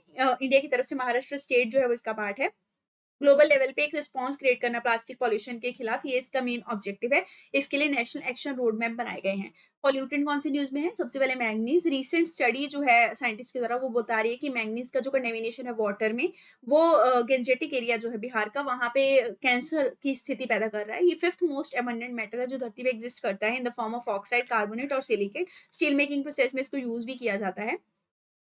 प्रेजेंटली ये आपको फूड में, वाटर के अंदर, सॉइल, रॉक ये सब में मिलेगा नेचुरली और ये एसेंशियल ट्रेस एलिमेंट है जो बॉडी में होमोस्टेसिस जो है उसके लिए इंपॉर्टेंट रोल प्ले करता है जिसको हम बोलते हैं कि बॉडी को स्टेबिलिटी की तरफ लेके जाना नेगेटिव फीडबैक मैकेनिज्म के चलते। इसके अलावा टॉक्सिसिटी इसकी काफी ज्यादा हाई होती है अगर ज्यादा हो जाए ह्यूमन बॉडीज के अंदर। सोर्स जो है इसके कंटेमिनेशन का ग्राउंड वाटर को कैसे पोल्यूट कर रहा है? इंडस्ट्री से पोल्यूटेंट आता है, सेडिमेंट्री या इग्नियस रॉक से भी पोल्यूटेंट के तौर पे आता है। अब बात करेंगे ट्राइक्लोरिथिलीन और पेरक्लोरिथिलीन के बारे में। यूएस की ईपीए ने अनाउंस किया है कि इसके ऊपर बैन लगाया जाएगा चाहे मैन्युफैक्चरिंग हो, चाहे प्रोसेसिंग हो, चाहे इसका यूज हो। अब बात करते हैं इसके बारे में। ये टॉक्सिक केमिकल है जो कि स्टेन रिमूवर्स में यूज होते हैं, डिग्रीजर्स में यूज होते हैं और इंडस्ट्रियल प्रोसेसिंग में भी यूज होते हैं जैसे ड्राई क्लीनिंग वगैरह में। वोलेटाइल ऑर्गेनिक कंपाउंड है और इनकी इंडस्ट्रियल यूटिलिटी हाई है लेकिन इनका एनवायरमेंट कंसर्न भी बहुत हाई है। ये किडनी कैंसर हो गया, लिफोमा हो गया, डिफेक्ट हो गया, ब्लैडर कैंसर सबको क्रिएट करते हैं बॉडी के अंदर। सिलिकॉन डाइऑक्साइड की बात करें तो एनजीटी ने सेंट्रल पोल्यूशन कंट्रोल बोर्ड को बोला है कि नई गाइडलाइन होनी चाहिए सिलिका की माइनिंग के परमिशन को लेकर और वॉशिंग प्लांट को लेकर। सिलिकॉन डाइऑक्साइड की बात करें तो सिलिका एक कॉमन नेम है जो कि सिलिकॉन डाइऑक्साइड के मटेरियल्स जो होते हैं उन्हीं को दिया जाता है। ये क्रिस्टलाइन फॉर्म में होते हैं। इसकी जो टॉक्सिसिटी है ना वो ये है कि ये हमारी बॉडी के अंदर फ्री रेडिकल्स को बहुत ज्यादा जनरेट करते हैं और इंडस्ट्रियल प्रोसेस से हो गए, नेचुरल सोर्स में जैसे वॉल्केनो से हो गया, सॉइल इरोजन से ये जनरेट होते हैं। एग्रीकल्चर से भी ये जनरेट होते हैं। जब सॉइल को बहुत ज्यादा खुरेदा या टिलिंग की जाती है तब भी ये प्रोड्यूस होते हैं। इसके हेल्थ इंपैक्ट ये है कि लंग्स को इफेक्ट करते हैं, डिजीज हो जाती है जैसे सिलिकोसिस होगी, फिर क्रॉनिक ब्रोंचिटिस होगी, फिर पुल्मोनरी डिजीज हो गई, इसके अलावा पुल्मोनरी टीबी हो गया, लंग कैंसर हो गया। कॉग्निटिव डिक्लाइन भी होता है, ब्रेन के फंक्शन को भी इफेक्ट करते हैं, डिमेंशिया और अल्जाइमर जैसी बीमारियां इससे होती हैं। एनवायरमेंटल इफेक्ट तो है ही, डस्ट वगैरह वेजिटेशन पे इसका जो है वो डिपॉजिट हो जाता है, जिससे फोटोसिंथेसिस की एक्टिविटी जो है वो रिड्यूस होती है। मिसलेनियस में बात करेंगे कंसेंट टू एस्टैब्लिश के बारे में। मिनिस्ट्री ऑफ एनवायरमेंट फॉरेस्ट के द्वारा डुअल कंप्लायंस जो है एनवायरमेंट क्लियरेंस का और कंसेंट टू एस्टैब्लिशमेंट का, उसके बारे में बात की गई है। नई इंडस्ट्री को सेटअप करना है तो 2 कंप्लायंस लगेंगे। तो ऐसा है कि जो नॉन पॉल्यूटिंग इंडस्ट्री है उनको व्हाइट कैटेगरी की इंडस्ट्री में डाला जाता है। उनको ना तो सीटी लेना है कंसेंट टू ऑपरेट, ना ही उनके लिए ये कंप्लायंस चाहिए एनवायरमेंट वाला, ठीक है। और वो इंडस्ट्री जिन्होंने ऑलरेडी एनवायरमेंट क्लियरेंस ले लिया है उनको भी ये सीटी यानी कि कंसेंट टू एस्टैब्लिशमेंट लेने की जरूरत नहीं है। कंसेंट टू एस्टैब्लिश जो है ना, ये वाटर प्रिवेंशन एक्ट 1974 और एयर पॉल्यूशन एक्ट 1981 के चलते दिया जाता है। ये स्टेट पॉल्यूशन कंट्रोल बोर्ड से दिया जाता है और इंडस्ट्रीज को दिया जाता है, ताकि वो जब भी सेटअप खुद को करे तो उनके पास एक ऐसा सिस्टम जरूर होना चाहिए कि वो पॉल्यूशन के जो सोर्सेज हैं या पॉल्यूटेंट जो है ना, उनको इजीली इन्वायरमेंट के अंदर जब डिस्पोज ऑफ करे तो वो इन्वायरमेंट को नुकसान ना पहुंचा पाए। एरोट्रैक की बात करेंगे, साइंटिस्ट जो है आईआईटी बॉम्बे के, उन्होंने portable water pollutant detecting device यानी कि एरोट्रैक जो है उसको आइडेंटिफाई किया है। ये डिवाइस जो है इसमें प्रोटीन बेस्ड बायोसेंसर यूज किया गया है, ताकि हार्मफुल एरोमेटिक जेनोबायोटिक जो है पॉल्यूटेंट जिनको कहते हैं, जैसे फेनॉल, बेंजीन, ज़ाइनॉल, इनको वाटर सैंपल से डिटेक्ट किया जा सके। एरोमेटिक जेनोबायोटिक कंपाउंड जो है ये बहुत टॉक्सिक होते हैं लिविंग ऑर्गेनिज्म के लिए, डिफिकल्टी से डिटेक्ट होते हैं। अब जो आपका एमओपीआर बायोसेंसर है, ये प्रोटीन डीएनए सीक्वेंस के साथ इंजीनियर किया गया है, जिसकी वजह से डिफरेंट पॉल्यूटेंट को ये सेंस कर लेगा और फिर एलईडी फोटो ट्रांजिस्टर की जो रिले है ना, वो लाइट वगैरह जनरेट करके उसकी इंटेंसिटी बताएंगी कि पॉल्यूटेंट कितना ज्यादा है उसके अंदर। सिग्निफिकेंस क्या है, ये लो कॉस्ट फिनोमिना है, बैटरी पे ऑपरेट करते ही पॉल्यूटेंट आइडेंटिफाई हो जाएगा। रिवर सिटी अलायंस की बात करते हैं, गंगा उत्सव 2024 जो है उनको recently national Mission for Clean Ganga के द्वारा ऑर्गेनाइज किया गया। ये रिवर सिटी अलायंस के बारे में भी, उसके पार्टिसिपेशन के बारे में भी बात करता है। ये वो ऑर्गेनाइजेशन है जिसमें 145 रिवर सिटीज जो है नेशन वाइड वो शामिल हैं, और हर एक रिवर सिटी जो है इंडिया की उसके लिए ओपन है। और इसमें क्या किया जाएगा, अर्बन रिवर्स को हेल्दी तरीके से डेवलप किया जाएगा, रिवर सेंसिटिव अर्बन प्लानिंग की जाएगी, शहरों में पानी की सुविधा जो है वो आसानी से दी जा सकेगी, अर्बन रिवर्स का सस्टेनेबल तरीके से मैनेजमेंट किया जाएगा। सस्टेनेबल डेवलपमेंट में बात करेंगे ग्रीन जीडीपी की। छत्तीसगढ़ पहला स्टेट है जिन्होंने ग्रीन जीडीपी को अडॉप्ट किया है। देखिए इसका मतलब है कि एनवायरनमेंट जो है डायरेक्टली हमारा इकोनॉमी के साथ जुड़ा हुआ है, ये इसका बेनिफिट है। मतलब हम जब भी कैलकुलेट करेंगे ना हमारी जीडीपी को, उसमें एनवायरनमेंट के फैक्टर को कंसिडर करेंगे। एनवायरमेंटल में, जैसे एनवायरनमेंट में हमारे फॉरेस्ट का कितना अच्छा कॉन्ट्रीब्यूशन है, पानी का कितना अच्छा कॉन्ट्रीब्यूशन है, साफ हवा का कितना इंपॉर्टेंस है, ये सारे पैरामीटर्स भी जीडीपी को कैलकुलेट करते हैं जोड़े जाएंगे, ठीक है। तो छत्तीसगढ़ में 44% लैंड कवर जो है वो फॉरेस्ट से घिरा हुआ है, ठीक है। जैसे टेंडू लीव्स भी वहां से जनरेट होकर आती हैं, फिर ये इकोनॉमी में कंट्रीब्यूट करती हैं। तो हम क्या करेंगे, अब ये जो टेंडू लीव्स हैं जो कि इन्वायरमेंट से आ रही हैं, उस ग्रीन फैक्टर को कंसिडर करेंगे इन terms of calculating the GDP of that state. अब ग्रीन जीडीपी का कॉन्सेप्ट लेट 1980s में आया था। ग्रीन जीडीपी का मतलब हो गया कि इन्वायरमेंटली एडजस्टेड जीडीपी जनरेट करना। इसमें जो भी आपका नेट डोमेस्टिक प्रोडक्ट होता है उसमें से कॉस्ट जो होता है डिप्लीशन ऑफ नेचुरल रिसोर्सेज का, वो माइनस कर दिया जाता है, और इकोसिस्टम को डिग्रेड करने वाला कॉस्ट भी माइनस कर दिया जाता है। ग्रीन जीडीपी का नीड क्या है कि इससे हम एनवायरनमेंट का डिप्लीशन और डिग्रेडेशन कंट्रोल कर सकते हैं, और क्या है कि हम रेन फॉरेस्ट जो है वो जो कटिंग होता है उनका, उसको रोक सकते हैं, क्योंकि हमें पता है कि अल्टीमेटली ये हमारे जीडीपी में इनडायरेक्टली तो कंट्रीब्यूट कर ही रहे हैं। ग्रीन जीडीपी को काउंट करने के कुछ इनिशिएटिव हैं, जैसे कि यूनाइटेड नेशन ने एक फ्रेमवर्क निकाला था जो कि स्टैंडर्डाइज करता है एनवायरनमेंट इकोनॉमिक स्टैटिस्टिक्स को। फिर वर्ल्ड बैंक का वेव्स इनिशिएटिव है। सस्टेनेबल एग्रीकल्चर की बात करेंगे, national programme for organic production पहली न्यूज है। Ministry of commerce and industry ने इसका 8th एडिशन लॉन्च किया है। इसका ऑब्जेक्टिव क्या है कि जितने भी स्टेक होल्डर है, फार्मर्स वगैरह, उनके साथ ट्रांसपेरेंसी जनरेट करना है in terms of the programme of organic production. तो दरअसल इसमें इंडिया का जो ऑर्गेनिक सर्टिफिकेशन सिस्टम है, जिसमें ऑर्गेनिक प्रोडक्ट को सर्टिफिकेट दिया जाता है, उसको मजबूत किया जाता है। अपेडा जो कि मिनिस्ट्री ऑफ कॉमर्स के अंतर्गत आता है, ये इसको इंप्लीमेंट करता है। 8th एडिशन में क्या है कि जो भी ऑर्गेनिक ग्रोअर होते हैं जो कि ऑर्गेनिक प्रोडक्ट को उगाते हैं, उनको लीगल स्टेटस प्रोवाइड कर दिया गया है। पहले इंटरनल कंट्रोल सिस्टम को ये लीगल स्टेटस था, अब उनको डायरेक्टली दे दिया गया है। फिर जो आपका इंटरनल कंट्रोल सिस्टम होगा ऑर्गेनिक ग्रोअर के ग्रुप का, उनको ये इंश्योर करना होगा कि पूरा का पूरा ऑर्गेनिक प्रोड्यूस जो है उसका इजीली प्रोक्योरमेंट किया जा सके। फिर लैंड जो है उनको इजीली और फास्ट मैनर में ऑर्गेनिक फार्मिंग में कन्वर्ट करना है। अब इसका बेनिफिट क्या है कि इससे इंडिया का जो रैंक है ग्लोबली ऑर्गेनिक प्रोड्यूसर्स में, वो बढ़ता जा रहा है, क्योंकि हम ऑर्गेनिक सर्टिफिकेशन इजीली दे पा रहे हैं। ऑर्गेनिक एग्रीकल्चर के लैंड के मामले में इंडिया वर्ल्ड में दूसरे नंबर पे है। फिर सर्टिफिकेशन आसानी से हो जाता है ऑर्गेनिक प्रोडक्ट का। मध्य प्रदेश जो है उसमें सबसे ज्यादा सर्टिफाइड एरिया है ऑर्गेनिक लेवल पे। ऑर्गेनिक एक्सपोर्ट भी इंडिया का जो है वो बढ़ने वाला है। अब बात करते हैं इस प्रोग्राम के बारे में। इसमें क्या है, आप ऐसे समझिए कि यूरोपियन कमीशन और स्विट्जरलैंड में जो भी स्टैंडर्ड फॉलो किए जाते हैं ना क्रॉप के प्रोडक्शन के, हम उसको फॉलो करते हैं और उसके हिसाब से ऑर्गेनिक प्रोडक्ट को सर्टिफिकेट जो है वो जारी करते हैं। फिर इंटरनेशनल लेवल पे रिकग्नाइज्ड क्वालिटी जो है उसका एश्योरेंस रहता है इसके अंदर। फिर स्टैंडर्ड पैरामीटर्स जो होते हैं सर्टिफिकेट देने के लिए, प्रोडक्ट को एक्सपोर्ट करने के लिए, वो सब इजीली टेक केयर किए जाते हैं। ग्रोअर ग्रुप सर्टिफिकेशन की स्कीम है, जैसे स्मॉल फार्मर्स जो है ग्रुप बना के एक दूसरे को ही सर्टिफिकेट प्रोवाइड करना, क्वालिटी चेक करना, ये सब कर लेते हैं। ट्रेस नेट का मैकेनिज्म है जो कि एक वेब बेस्ड ट्रेसिबिलिटी है, जिसमें कि ऑर्गेनिक प्रोडक्ट के एक्सपोर्ट को आप लोग ट्रेस कर सकते हो। अपेडा क्या है? एक सेक्रेटेरिएट है जो कि national programme of organic production के लिए काम करता है।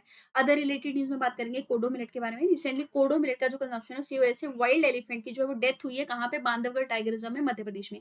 कोडो मिलेट का साइंटिफिक नेम पेस्पेलम स्कॉर्बिटेटम है। इसको कोडराई या वारुगु भी कहते हैं इंडिया के अंदर। ये स्टेबल फूड है, बहुत सारी ट्राइब्स खाती हैं। ये रिच होता है डाइट्स के अंदर। इसमें आयरन, एंटीऑक्सीडेंट बहुत सारे होते हैं। ये एजमा हो गया, migraine, blood pressure, heart attack, diabetes, ये सबको क्या है इंप्रूव करता है, कंट्रोल करता है। ये ड्राउट टॉलरेंट है, सूखे एरिया में भी उग जाता है। इसकी यील्ड बहुत हाई होती है, स्टोरेज प्रॉपर्टी बहुत अच्छी होती है। ये वार्म और ड्राई क्लाइमेट में उगता है, मेनली डेक्कन का एरिया जैसे हो गया है ना। फिर इसके अलावा इसका एक इशू है कि एडवर्स हेल्थ कंडीशन क्रिएट करता है, क्योंकि इसको इंजेस्ट करना, जब मतलब खाना और पचाना बहुत टफ होता है।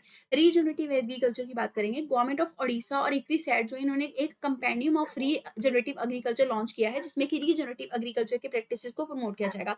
दरअसल ये वो एग्रीकल्चर है जिसमें कि जब फार्मिंग करते हैं तो सॉइल की हेल्थ पे फोकस किया जाता है। सॉइल को डिस्टर्ब नहीं करना होता, मतलब उसमें फ्लोइंग बहुत कम करनी होती है। CO2 जो है सॉइल के अंदर वो इंटेक्ट होना चाहिए। इसके अलावा क्रॉप की डाइवर्सिटी से इंप्रूव होती है, बायोडाइवर्सिटी इंप्रूव होती है, सॉइल का कवर मेंटेन रहता है, रूट वगैरह अच्छे से डेवलप पाते हैं। एग्रीवोल्टिक फार्मिंग के बारे में बात करेंगे। प्रैक्टिकल तरीके से जो एग्रीवोल्टिक सिस्टम है ना, उसको 7 session of international solar alliance में शोकेस किया गया। इसमें क्या है कि जब भी क्रॉप उगाई जाएंगी ना, उसके साथ साथ सोलर पैनल लगा के सोलर एनर्जी भी प्रोड्यूस की जाएगी। अब ऐसे समझिए कि कुछ हाइट पे आपके सोलर पैनल लगा दिए जाएंगे और नीचे वाले एरिया में क्या है, क्रॉप उगती जाएगी। तो दो काम एक जगह पे हो रहे हैं। ये इसको agri solar, dual use solar, low impact solar सबके नाम से जाना जाता है। इससे फार्मर्स के लिए बहुत अच्छी इनकम जनरेट होती है। लैंड यूज का कॉम्पिटिशन जो है वो रिड्यूस होता है, कार्बन फुटप्रिंट जो है वो रिड्यूस होता है, और एनर्जी जो है वो भी रेजिलियंट तरीके से जनरेट होती है। ऑल्टरनेटिव फ्यूल्स एनर्जी या फिर एनर्जी एफिशिएंसी की बात करेंगे।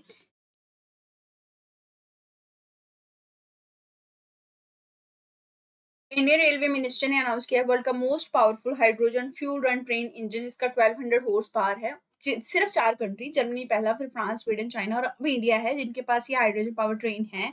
जितने भी हाइड्रोजन पावर की रेल व्हीकल हैं, चाहे वो लार्ज है चाहे स्मॉल है, इनको हाइड्रेल कहा जाता है, क्योंकि इसमें जो फ्यूल होता है वो ट्रैक्शन मोटर के लिए जो यूज किया जाता है वो एक तरीके से हाइड्रोजन का होता है।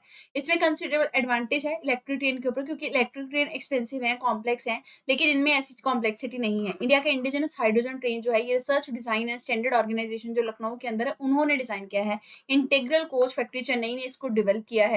बैकग्राउंड की बात करें तो मिनिस्ट्री ऑफ रेलवे ने हाइड्रोजन फॉर हेरिटेज प्रोजेक्ट 2023 में चलाया था, जिसमें बोला गया था कि हाइड्रोजन फ्यूल सेल की 35 ट्रेन चलाई जाएंगी। Existing diesel electric multiple unit के जो रैक्स हैं उनको भी दोबारा रेट्रोफिट किया जाएगा हाइड्रोजन फ्यूल सेल के अंदर। ट्रायल रूट जो है वो जिंद से सोनीपत तक का है। ग्लोबल इनिशिएटिव हाइड्रोजन प्रोडक्शन के कौन से हैं? वर्ल्ड बैंक ने 10 गीगावाट का क्लीन हाइड्रोजन इनिशिएटिव लाया। क्लीन एनर्जी मिनिस्ट्रियल जो है वो international clean energy leadership platform का है। Clean energy ministerial hydrogen initiative जो है इसमें इंटरनेशनल एनर्जी एजेंसी भी कोऑर्डिनेट है, इंडिया इसका मेंबर है। ग्लोबल प्रोग्राम है हाइड्रोजन का इंडस्ट्री के हाइड्रोजन इंडस्ट्री के ऊपर, ये 2021 में आया था। इंडिया के क्या इनिशिएटिव है हाइड्रोजन प्रोडक्शन को लेकर? सबसे पहले नेशनल ग्रीन हाइड्रोजन मिशन है, जिसमें प्राइम मिनिस्टर ने फाउंडेशन स्टोन जो है इंडिया के पहले ग्रीन हाइड्रोजन हब का, वो भी विशाखापट्टनम आंध्र प्रदेश में रखा। फिर ग्रीन हाइड्रोजन के स्टैंडर्ड है इंडिया के, ग्रीन क्लासिफिकेशन जो है वो किया गया है पर्टिकुलरली 2023 के अंदर। फिर पायलट प्रोजेक्ट है ग्रीन हाइड्रोजन को शिपिंग और स्टील सेक्टर में लेके आने को लेकर। अच्छा, कुछ डाइवर्स एप्लीकेशन और सिग्निफिकेंस है हाइड्रोजन के, जैसे कि इसको कंपाउंड सिंथेसिस में यूज किया जा सकता है, फिर ग्रीन ट्रांसपोर्ट में यूज किया जा सकता है, इंडस्ट्री में, केमिकल इंडस्ट्री में, अमोनिया प्रोडक्शन में यूज होता है, एनवायरमेंट में कार्बन कैप्चरिंग में, पॉल्यूशन रिडक्शन में काम आता है, मेडिकल फील्ड में, लाइफ सपोर्ट सिस्टम और एंटीऑक्सीडेंट थेरेपी में यूज होता है, न्यूक्लियर पावर में हैवी वाटर मॉडरेटर के तौर पर यूज होता है, स्पेस के अंदर स्पेस शटल बनाने के काम आता है।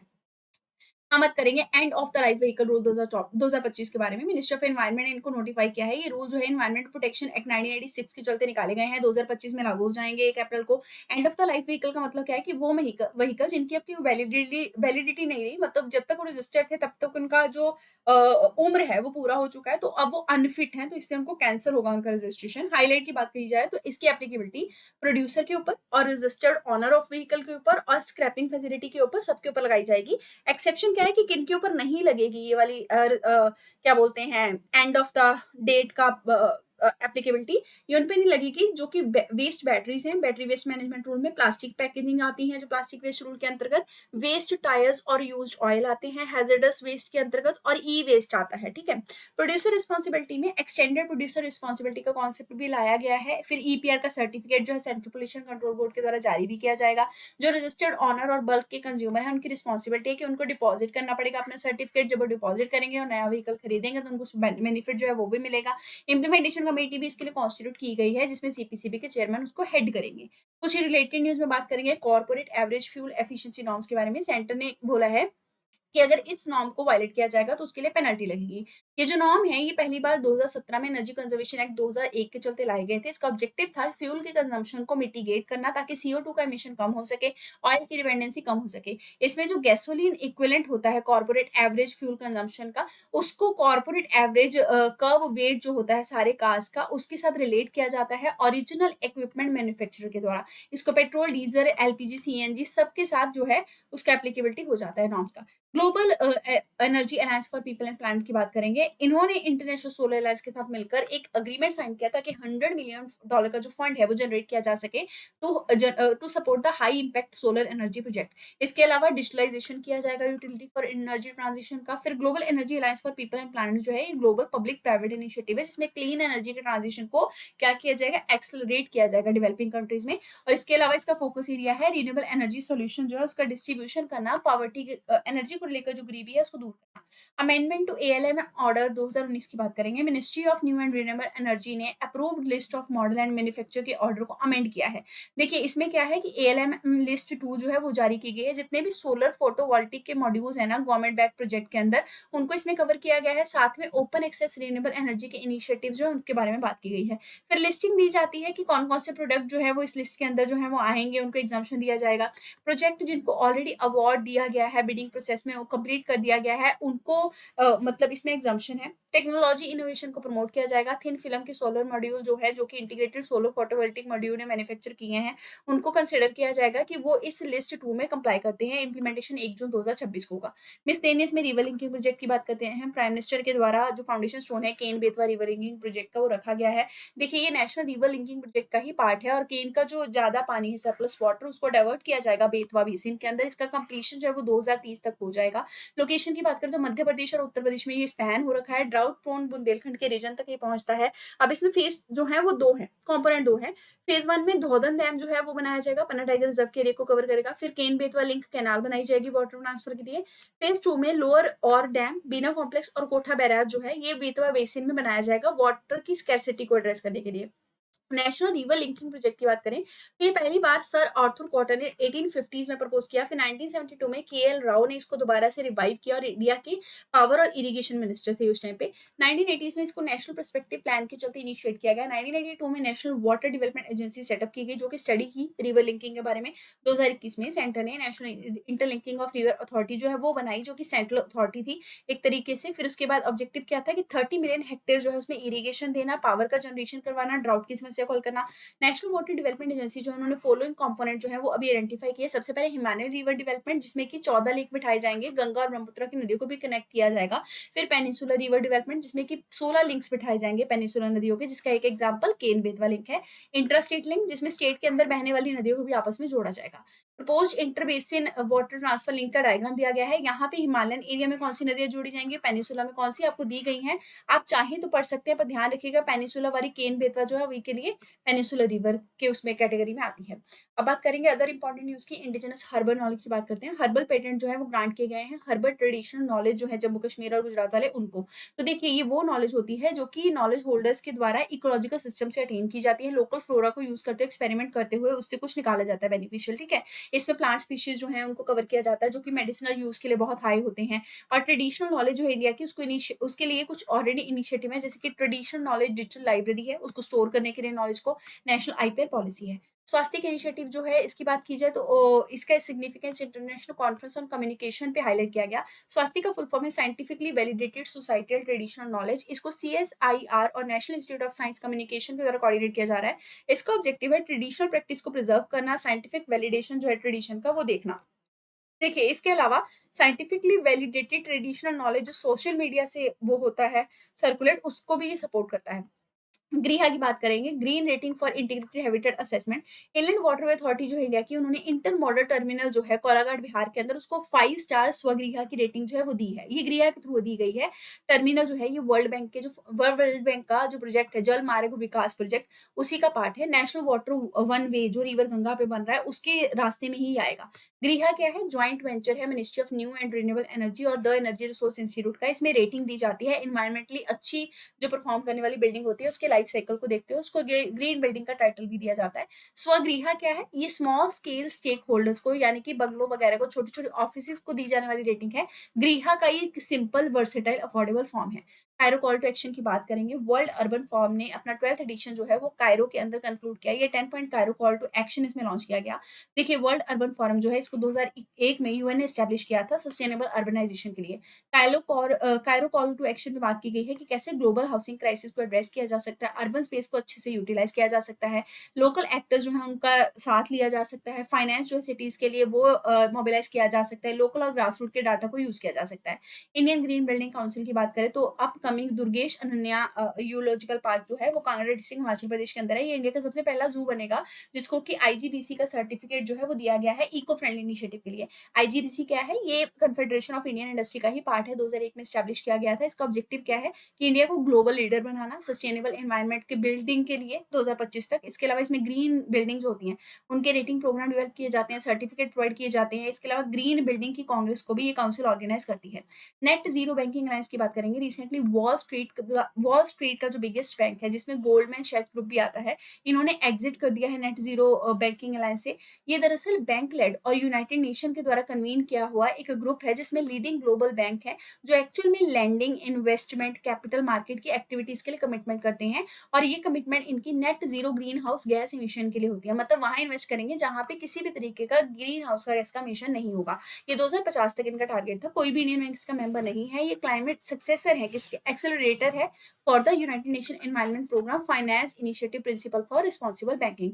Bharat clean tech manufacturing platform की बात करेंगे। Recently union ministry of commerce and industry ने इसको लॉन्च किया है 2025 के अंदर। इसका ऑब्जेक्टिव क्या है कि इंडिया के क्लीन टेक वैल्यू चेन को इनहांस करना सोलर, विंड, हाइड्रोजन के सेक्शन में। इसके अलावा इंडियन फर्म्स के लिए अपॉर्चुनिटी लेके आना ताकि वो एक फाइनेंसिंग जो है वो क्रिएट कर सके for the clean environment also.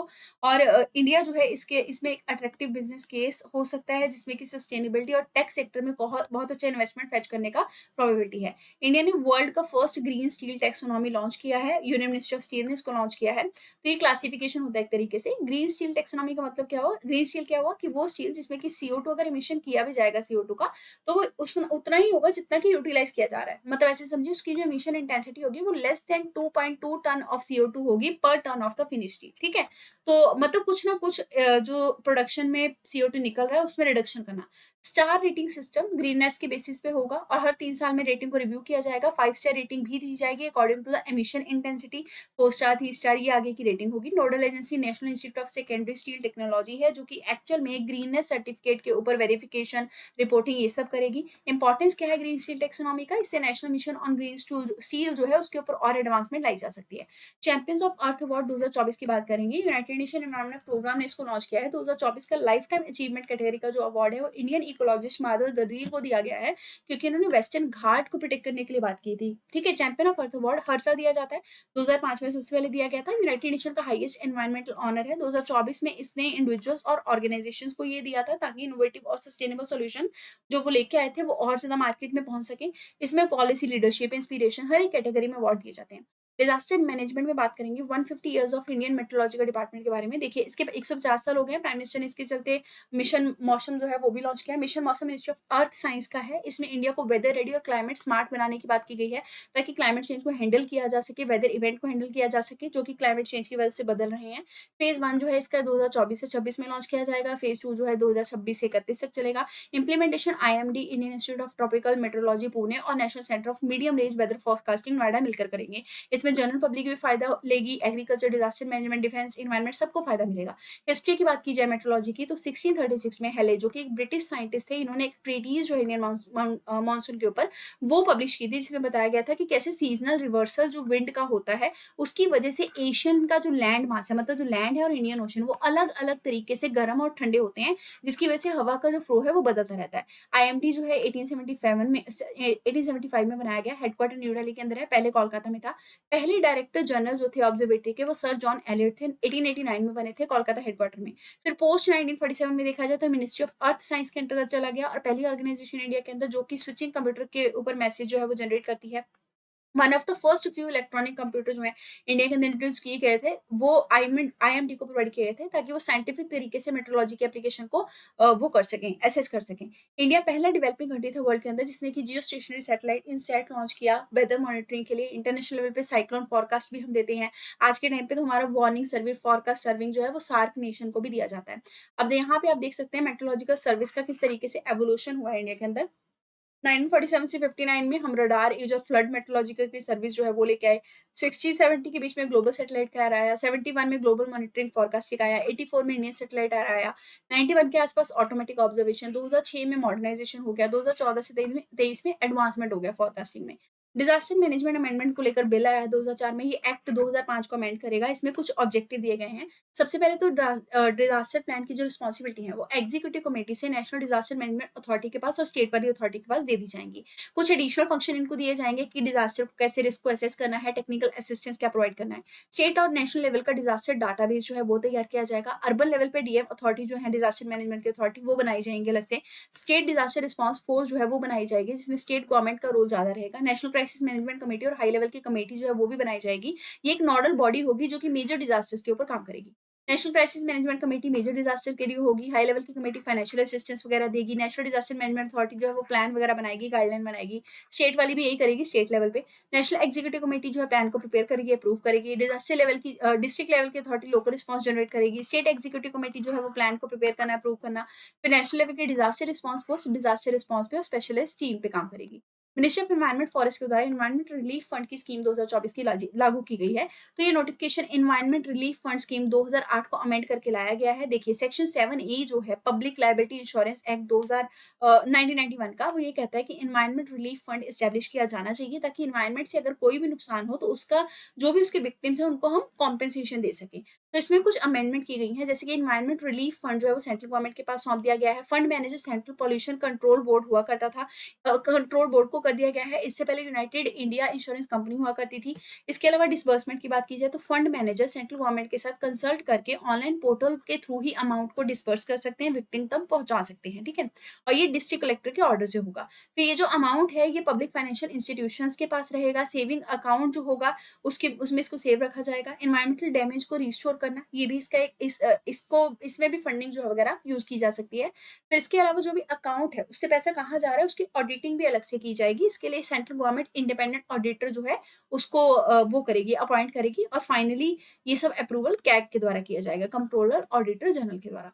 Public liability insurance amendment 2024 के जो रूल हैं ये मिनिस्ट्री ऑफ एनवायरमेंट फॉरेस्ट ने निकाले हैं। इसमें बताया गया कि जो भी पर्सन डायरेक्ट और सब्सटेंशियल कनेक्शन का रहेगा और जिसकी वजह से पब्लिक प्रॉपर्टी का जिसका पब्लिक प्रॉपर्टी के इफेक्ट के ऊपर कुछ इंटरेस्ट रहेगा उसके ऊपर ये रहेगा कि उसको रिस्टोरेशन ऑफ प्रॉपर्टी पे क्लेम कैसे करना है जनरेट, ठीक है।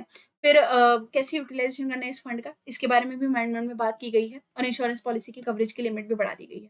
डैम सेफ्टी एक्ट 2021 की बात करेंगे। सुप्रीम कोर्ट ने बोला है कि national committee on dam safety जो है उसको सेक्शन 5 ऑफ द एक्ट के तहत मैंडेटेड था कि आप ऐसे समझिए कि सेक्शन 5 ऑफ द एक्ट के तहत मैंडेटेड था कि ये नेशनल कमेटी जो है ये बननी चाहिए, ठीक है। लेकिन ये बनी नहीं है, तो क्यों नहीं बनी इसके ऊपर सुप्रीम कोर्ट ने क्वेश्चन रेज किया है।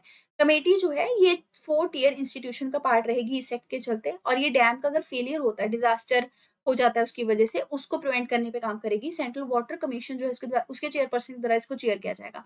डैम सेफ्टी एक्ट 2021 का जो है ये लाया गया था ताकि डैम अगर फेल हो जाते हैं या डिजास्टर हो जाता है उनकी वजह से, उसको हम पहले से इंस्पेक्ट करते हुए क्या कर सके, प्रिवेंट कर सके, डिजास्टर होने ही ना दे।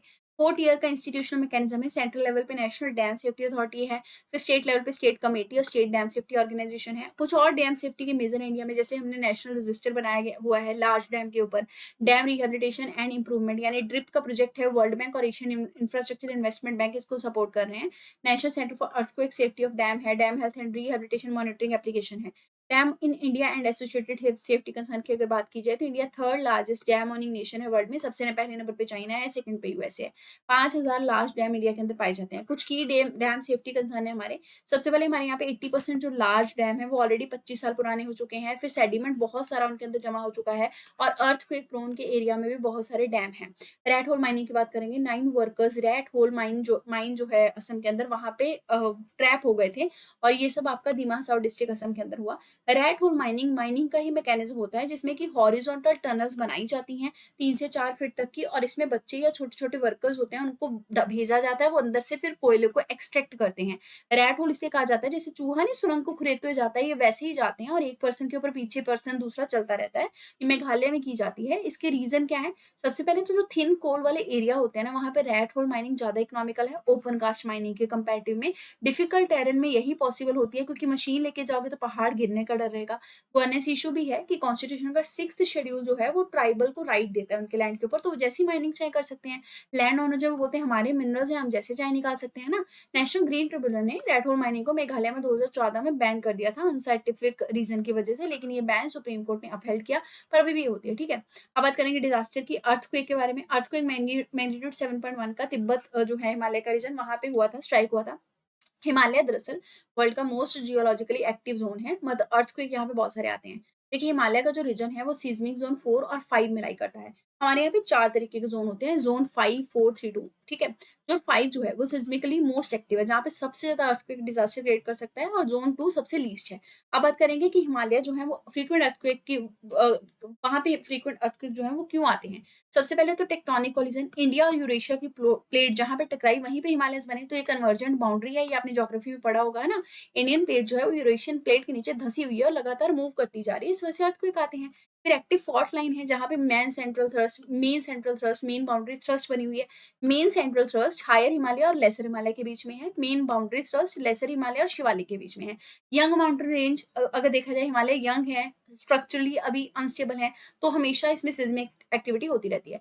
अर्थक्वेक जो हिमालय के अंदर आता है उसके कॉन्सिक्वेंसेस क्या है? सबसे पहले तो लैंडस्लाइड का रीजन, लैंडस्लाइड वगैरह बहुत ज्यादा आते हैं, टेरेन बहुत स्टीप है, लॉस ऑफ लाइफ बहुत ज्यादा हो सकता है। फिर यहाँ पे बहुत सारे ग्लेशियर बने हुए हैं, है ना, तो अगर अर्थक्वेक आया तो ग्लेशियर लेक डिस्टेबलाइज हो जाती है, वहां पे फिर फ्लड आता है ग्लेशियर लेक की वजह से। टेक्टोनिक अपलिफ्टिंग और फॉल्टिंग की वजह से कई बार इकोसिस्टम इफेक्ट होता है, कल्चरल और हेरिटेज लॉस्ट भी होता है, क्योंकि वहां पे कल्चर साइड भी बहुत सारी है हिमालय रीजन में। सुनामी रेडी विलेज की बात करेंगे, विलेज है उड़ीसा के, उनको इंटर गवर्नमेंटल ओशनोग्राफी कमीशन जो है यूनेस्को का, उन्होंने सुनामी रेडी का टाइटल दिया है। तो देखिए, यूनेस्को का IOC tsunami ready recognition programme है जो कि वॉलंटरी है, और इसमें इंटरनेशनल कम्युनिटी के जो भी एफर्ट होते हैं सुनामी से प्रोटेक्ट करने के लिए खुद को, उनको रिकग्नाइज किया जाता है। सुनामी रिजिलियंस सिटीज बनाई जाती हैं, एरियाज बनाए जाते हैं, अवेयरनेस जनरेट किया जाता है। 12 प्रिपेयर्डनेस इंडिकेटर होते हैं, अगर वो एरिया उस इंडिकेटर्स के पैमाने पे चलते हुए खुद को प्रोटेक्ट करके रखता है तो उसको रेटिंग दी जाती है। ठीक है, रिकग्नाइज किया जाता है। सुनामी क्या है? देखिए, सुनामी ना इनॉर्मस वेव्स हैं जो कि अंडर वाटर, पानी के नीचे, मतलब एक तरीके से अर्थक्वेक आ जाता है जब, तब जनरेट होती हैं।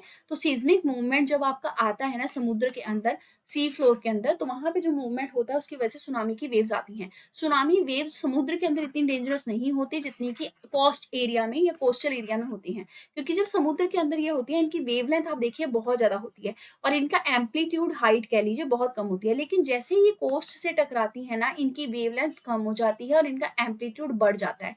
तो जब ये होता है तो उसकी वजह से सुनामी बहुत ज्यादा नुकसान लेके आती है। सुनामी वेव के फीचर हैं जैसे कि ये शिप के अंदर कभी भी नोटिस नहीं होंगी डीप ओशन में, क्योंकि तब इनका एम्पलीट्यूड नेग्लिजिबल होगा, लेकिन उसके बाद कोस्ट पे आने पे इनका जो एम्पलीट्यूड है वो बढ़ जाएगा। ठीक है, तो जैसे ही शैलो वाटर में आएंगी वेव एम्पलीट्यूड बढ़ जाएगा। इनकी जो स्पीड है वो ओशन की डेप्थ पे डिपेंड करती है, ना कि डिस्टेंस कितना है इसका सोर्स से उस पे।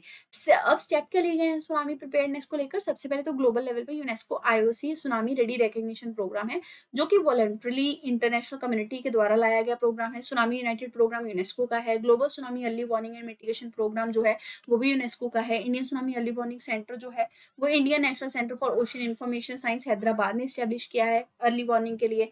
फिर एप्स और सर्विस को डेवलप किया जाता है, जैसे कि जेमिनी डिवाइस है जो कि वार्निंग देती है सुनामी का समुद्र में। स्टैम्पेड की बात करेंगे, स्टैम्पेड जो है वो तिरुपति के अंदर देखने को मिला, जब ओवर क्राउडिंग हो जाती है उसमें होता है, लॉस ऑफ लाइफ हुई है यहाँ पे बहुत सारी। स्टैम्पेड एक इम्पल्सिव मास मूवमेंट होता है क्राउड का, जिसकी वजह से इंजरीज और डेथ जो है वो क्राउड के अंदर होती है, क्योंकि उस टाइम पर उनको सांस लेने में दिक्कत आती है। रिलीजियस गैदरिंग की वजह से बहुत सारे लोगों की इसमें मौत भी होती है। एग्जाम्पल इसका 2024 में हाथरस और कालका जी टेम्पल भी है और नई दिल्ली का रेलवे स्टेशन भी है। क्राउड मैनेजमेंट की अगर बात की जाए तो डिजास्टर मैनेजमेंट अथॉरिटी के द्वारा गाइडलाइन जारी की गई है इसके मैनेजमेंट को लेकर। स्ट्रेटेजीज और अरेंजमेंट बनाए जाते हैं।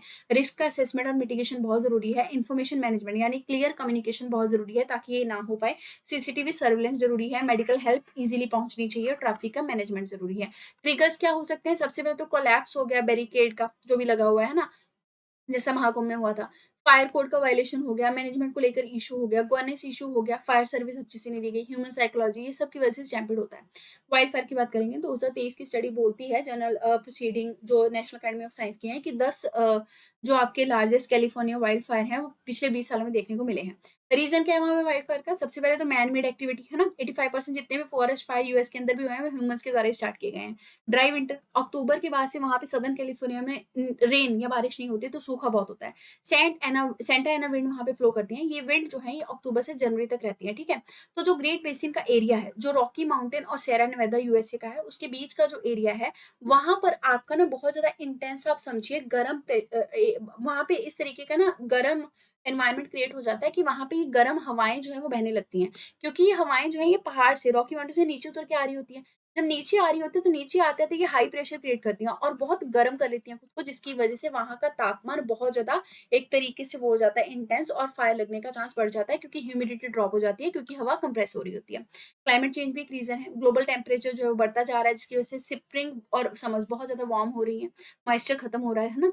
वाइल्ड फायर के कॉन्सिक्वेंसेज क्या है? टॉक्सिक पोल्यूटेंट जनरेट होते हैं, टिम्बर का लॉस हुआ है, बायोडाइवर्सिटी को लॉस हुआ है।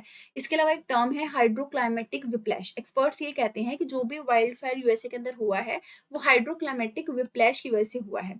अब ये क्या है? ये रियर मेट्रोलॉजिकल हाइड्रोक्लाइमेटिक वॉलिटिलिटी की कंडीशन होती है, जिसमें एक्सट्रीमली वेट सीजन आता है, पहले बहुत बारिश होती है, फिर सडनली एक्सट्रीमली ड्राई सीजन आता है। तो एक्सट्रीमली ड्राई सीजन की वजह से आग लग जाती है, ठीक है। फ्लैश फ्लड वगैरह तब आएगा जब वेट सीजन होगा और ड्राई सीजन की वजह से आग लग जाएगी। तो बहुत सारा food security, water quality effect होता है।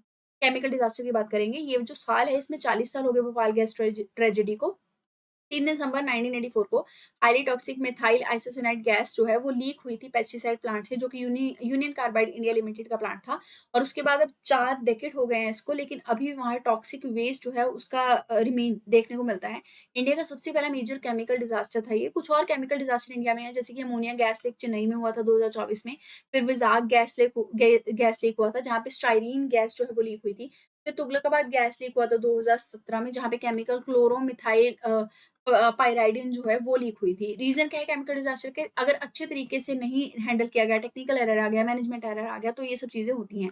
इम्पैक्ट क्या है? सबसे पहले हेल्थ के ऊपर इम्पैक्ट। टॉक्सिक केमिकल एनवायरमेंट में रिलीज हो जाते हैं, जिसकी वजह से वुमेन का हेल्थ, रेस्पिरेटरी इशू, ये सब जनरेट होते हैं। एनवायरमेंट में भी नुकसान पहुंचता है, सॉइल, वाटर, हवा सब कंटेमिनेट होती है। क्रॉप पे भी इम्पैक्ट पड़ता है, फोटोसिंथेसिस की एक्टिविटी रुक जाती है। बायो एक्यूमुलेशन भी होता है, जिसमें टॉक्सिन्स जो है वो फूड चेन में एंटर करते जाते हैं और बड़े होते जाते हैं। मिथाइल आइसोसिनाइड की बात की जाए तो ये वॉलेटाइल कलरलेस लिक्विड है, जो कि आसानी से जल जाता है, एक्सप्लोजिव भी है अगर हवा के साथ मिक्स हो जाए, और ये वाटर के साथ रिएक्ट करता है, जिसकी वजह से मिथाइल एमाइन और कार्बन डाइऑक्साइड प्रोड्यूस होती है। लिक्विड और वेपर जो है बहुत टॉक्सिक होते हैं अगर इनहेल कर लिए जाएं, आइस को इरिटेट करते हैं।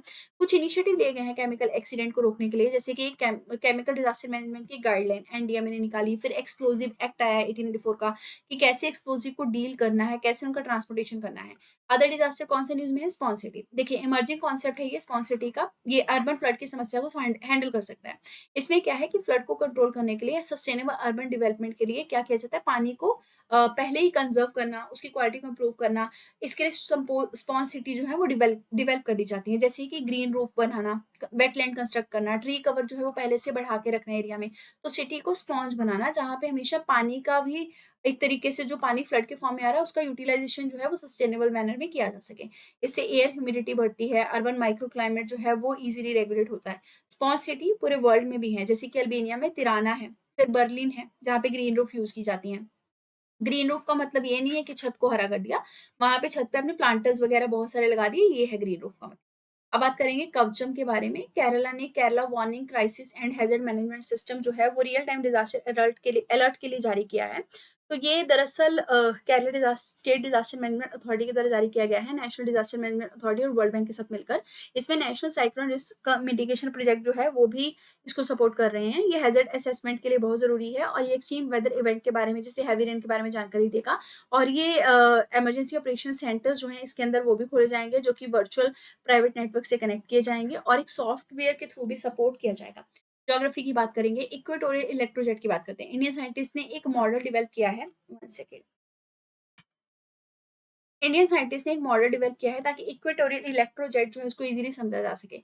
दरअसल ये 100 किलो एम्पेयर का एक इंटेंस रिबन है जो कि अर्थ के आइनोस्फीयर जहाँ पे आयंस फ्री आयंस फ्लो करते हैं ना, वहां पे फ्लो करता है 100 किलोमीटर ऑल्टीट्यूड पे। और ये नॉर्थ से साउथ की विड्थ में अगर देखा जाए तो 600 किलोमीटर के आसपास का है। इसका ओरिजिन अगर देखा जाए तो धरती का मैग्नेटिक इक्वेटर है। देखिए धरती आपको दिख रही है, इसका एक जोग्राफिक इक्वेटर है। जैसे कि ये आपको दिख रहा है ना ब्लैक वाला, ये जोग्राफिक इक्वेटर है। इसी तरीके से ये जोग्राफिक नॉर्थ पोल है, ये जोग्राफिक साउथ पोल है। लेकिन जब धरती के मैग्नेटिक बिहेवियर को हम देखते हैं तो हमें दिखता है कि धरती का मैग्नेटिक जो इक्वेटर है वो कुछ ऐसा है, ज्योग्राफिक से अलग। ठीक है, तो इस हिसाब से धरती का जो नॉर्थ मैग्नेटिक पोल है वो हटके है इधर, और इसी तरीके से मैग्नेटिक पोल साउथ वाला भी हटके है क्योंकि इक्वेटर के हिसाब से होगा ना, मैग्नेटिक इक्वेटर के हिसाब से। तो ये जो आपका बिहेवियर है ये धरती के मैग्नेटिक इक्वेटर में देखने को मिलता है जहाँ पे मैग्नेटिक फील्ड जो है वो धरती के सरफेस के बिल्कुल पैरेलल होती है, जिसकी वजह से आइनोस्फीयर के अंदर बहुत सारा करंट डेंसिटी प्रोड्यूस होता है। ईईजे जो है ये मैग्नेटिक इक्वेटर के आसपास ही ट्रेवल करती है और ये करंट जो है ये ईस्टवर्ड फ्लो करता है जब दिन का समय होता है, नाइट टाइम में इसकी डायरेक्शन जो है वो रिवर्स हो जाती है, जिसकी वजह से मैग्नेटिक सिग्नेचर ग्राउंड के ऊपर और स्पेस के ऊपर जो है वो घूमने लगता है। मैग्नेटिक इक्वेटर लाइन होती है जीरो मैग्नेटिक डिप की, मतलब जहां पे मैग्नेटिक नीडल का कोई भी डिप नहीं आता वहां पे बहुत पीक होती है। अर्थ का जो ज्योग्राफिक इक्वेटर है जैसे मैंने बोला ये मैग्नेटिक इक्वेटर से अलग है क्योंकि मैग्नेटिक इक्वेटर जो है ना वो फिक्स नहीं है, ये चेंज होता रहता है। इस तरीके से धरती का ज्योग्राफिक इक्वेटर तो फिक्स है। अब ईईजे का इफेक्ट क्या है कि जैसे जैसे आपका मैग्नेटिक इक्वेटर जो है वो शिफ्ट होगा उसकी इंटेंसिटी बढ़ेगी घटेगी, वैसे ही धरती का जो ईईजे का इफेक्ट है वो भी वेरी होने लगेगा। तो इससे क्या होता है, अर्थ का जियोमैग्नेटिक फील्ड इक्वेटर के आसपास बहुत इंटेंसिफाई हो जाता है क्योंकि आयनोस्फीयर से आयंस का भी इंटरेक्शन हो रहा होता है, जिसकी वजह से पावर इंफ्रास्ट्रक्चर डिसरप्ट हो जाता है। इलेक्ट्रिसिटी का मॉनिटरिंग सिस्टम जो है इक्वेटर के आसपास वो इम्पैक्ट में चला जाता है, नेगेटिव इम्पैक्ट में। ईजे का इम्पैक्ट ऑर्बिटर सैटेलाइट पे समझना, ग्लोबल नेविगेशन सैटेलाइट पे समझना, कम्युनिकेशन लिंक पे समझना बहुत जरूरी है। डिपर्सन एजेडा एंड निवेलिस एल्टोस की बात करेंगे। रिसेंटली कैटास्ट्रॉफिक फ्लैश फ्लड आया स्पेन में डायना की वजह से। ये वो फिनोमिना है जिसमें कि बहुत ठंडा पोलर एयर का जो मास होता है वो पोलर जेट स्ट्रीम जो कि पोल्स के पास चलने वाली जेट स्ट्रीम होती है हाइट पे, उससे पोलर जेट स्ट्रीम से वो एक बड़ा पोल पोलर एयर मास का, ठंडा पोलर एयर मास का टुकड़ा अलग हो जाता है। और जैसे ही वो अलग होकर निकल के आता है ना तो उसकी वजह से ये फ्लड का कंडीशन जनरेट होता है। क्योंकि जैसे ही वो अलग होता है, 1 सेकेंड, जैसे ही वो अलग होता है इंडिपेंडेंट तरीके से बिहेव करता है तो वो कॉमन स्टॉर्म से थोड़ा सा अलग बिहेव करने लगता है। और जैसे ही अब ये ठंडा है, ये मान के चलिए नीचे की तरफ आया, ठीक है, तो इसने क्या किया, नीचे आके इसको गर्म हवा मिलेगी तो जैसे ही कोलाइड करेगा ना वार्म हवा के साथ तो बहुत ज्यादा ह्यूमिड एयर जो मेडिटेरियन सी की है वो इसके साथ इंटरेक्ट करके एक स्ट्रॉन्ग स्टॉर्म जो है उसको जनरेट करेगी, जिसकी वजह से फ्लड जो है वो बहुत ज्यादा खतरनाक आएगा। इसी की वजह से इसको डाना कहते हैं क्योंकि ये स्ट्रैंडेड होता है, अलग तरीके का होता है और ये वेस्टवर्ड मूव करता है।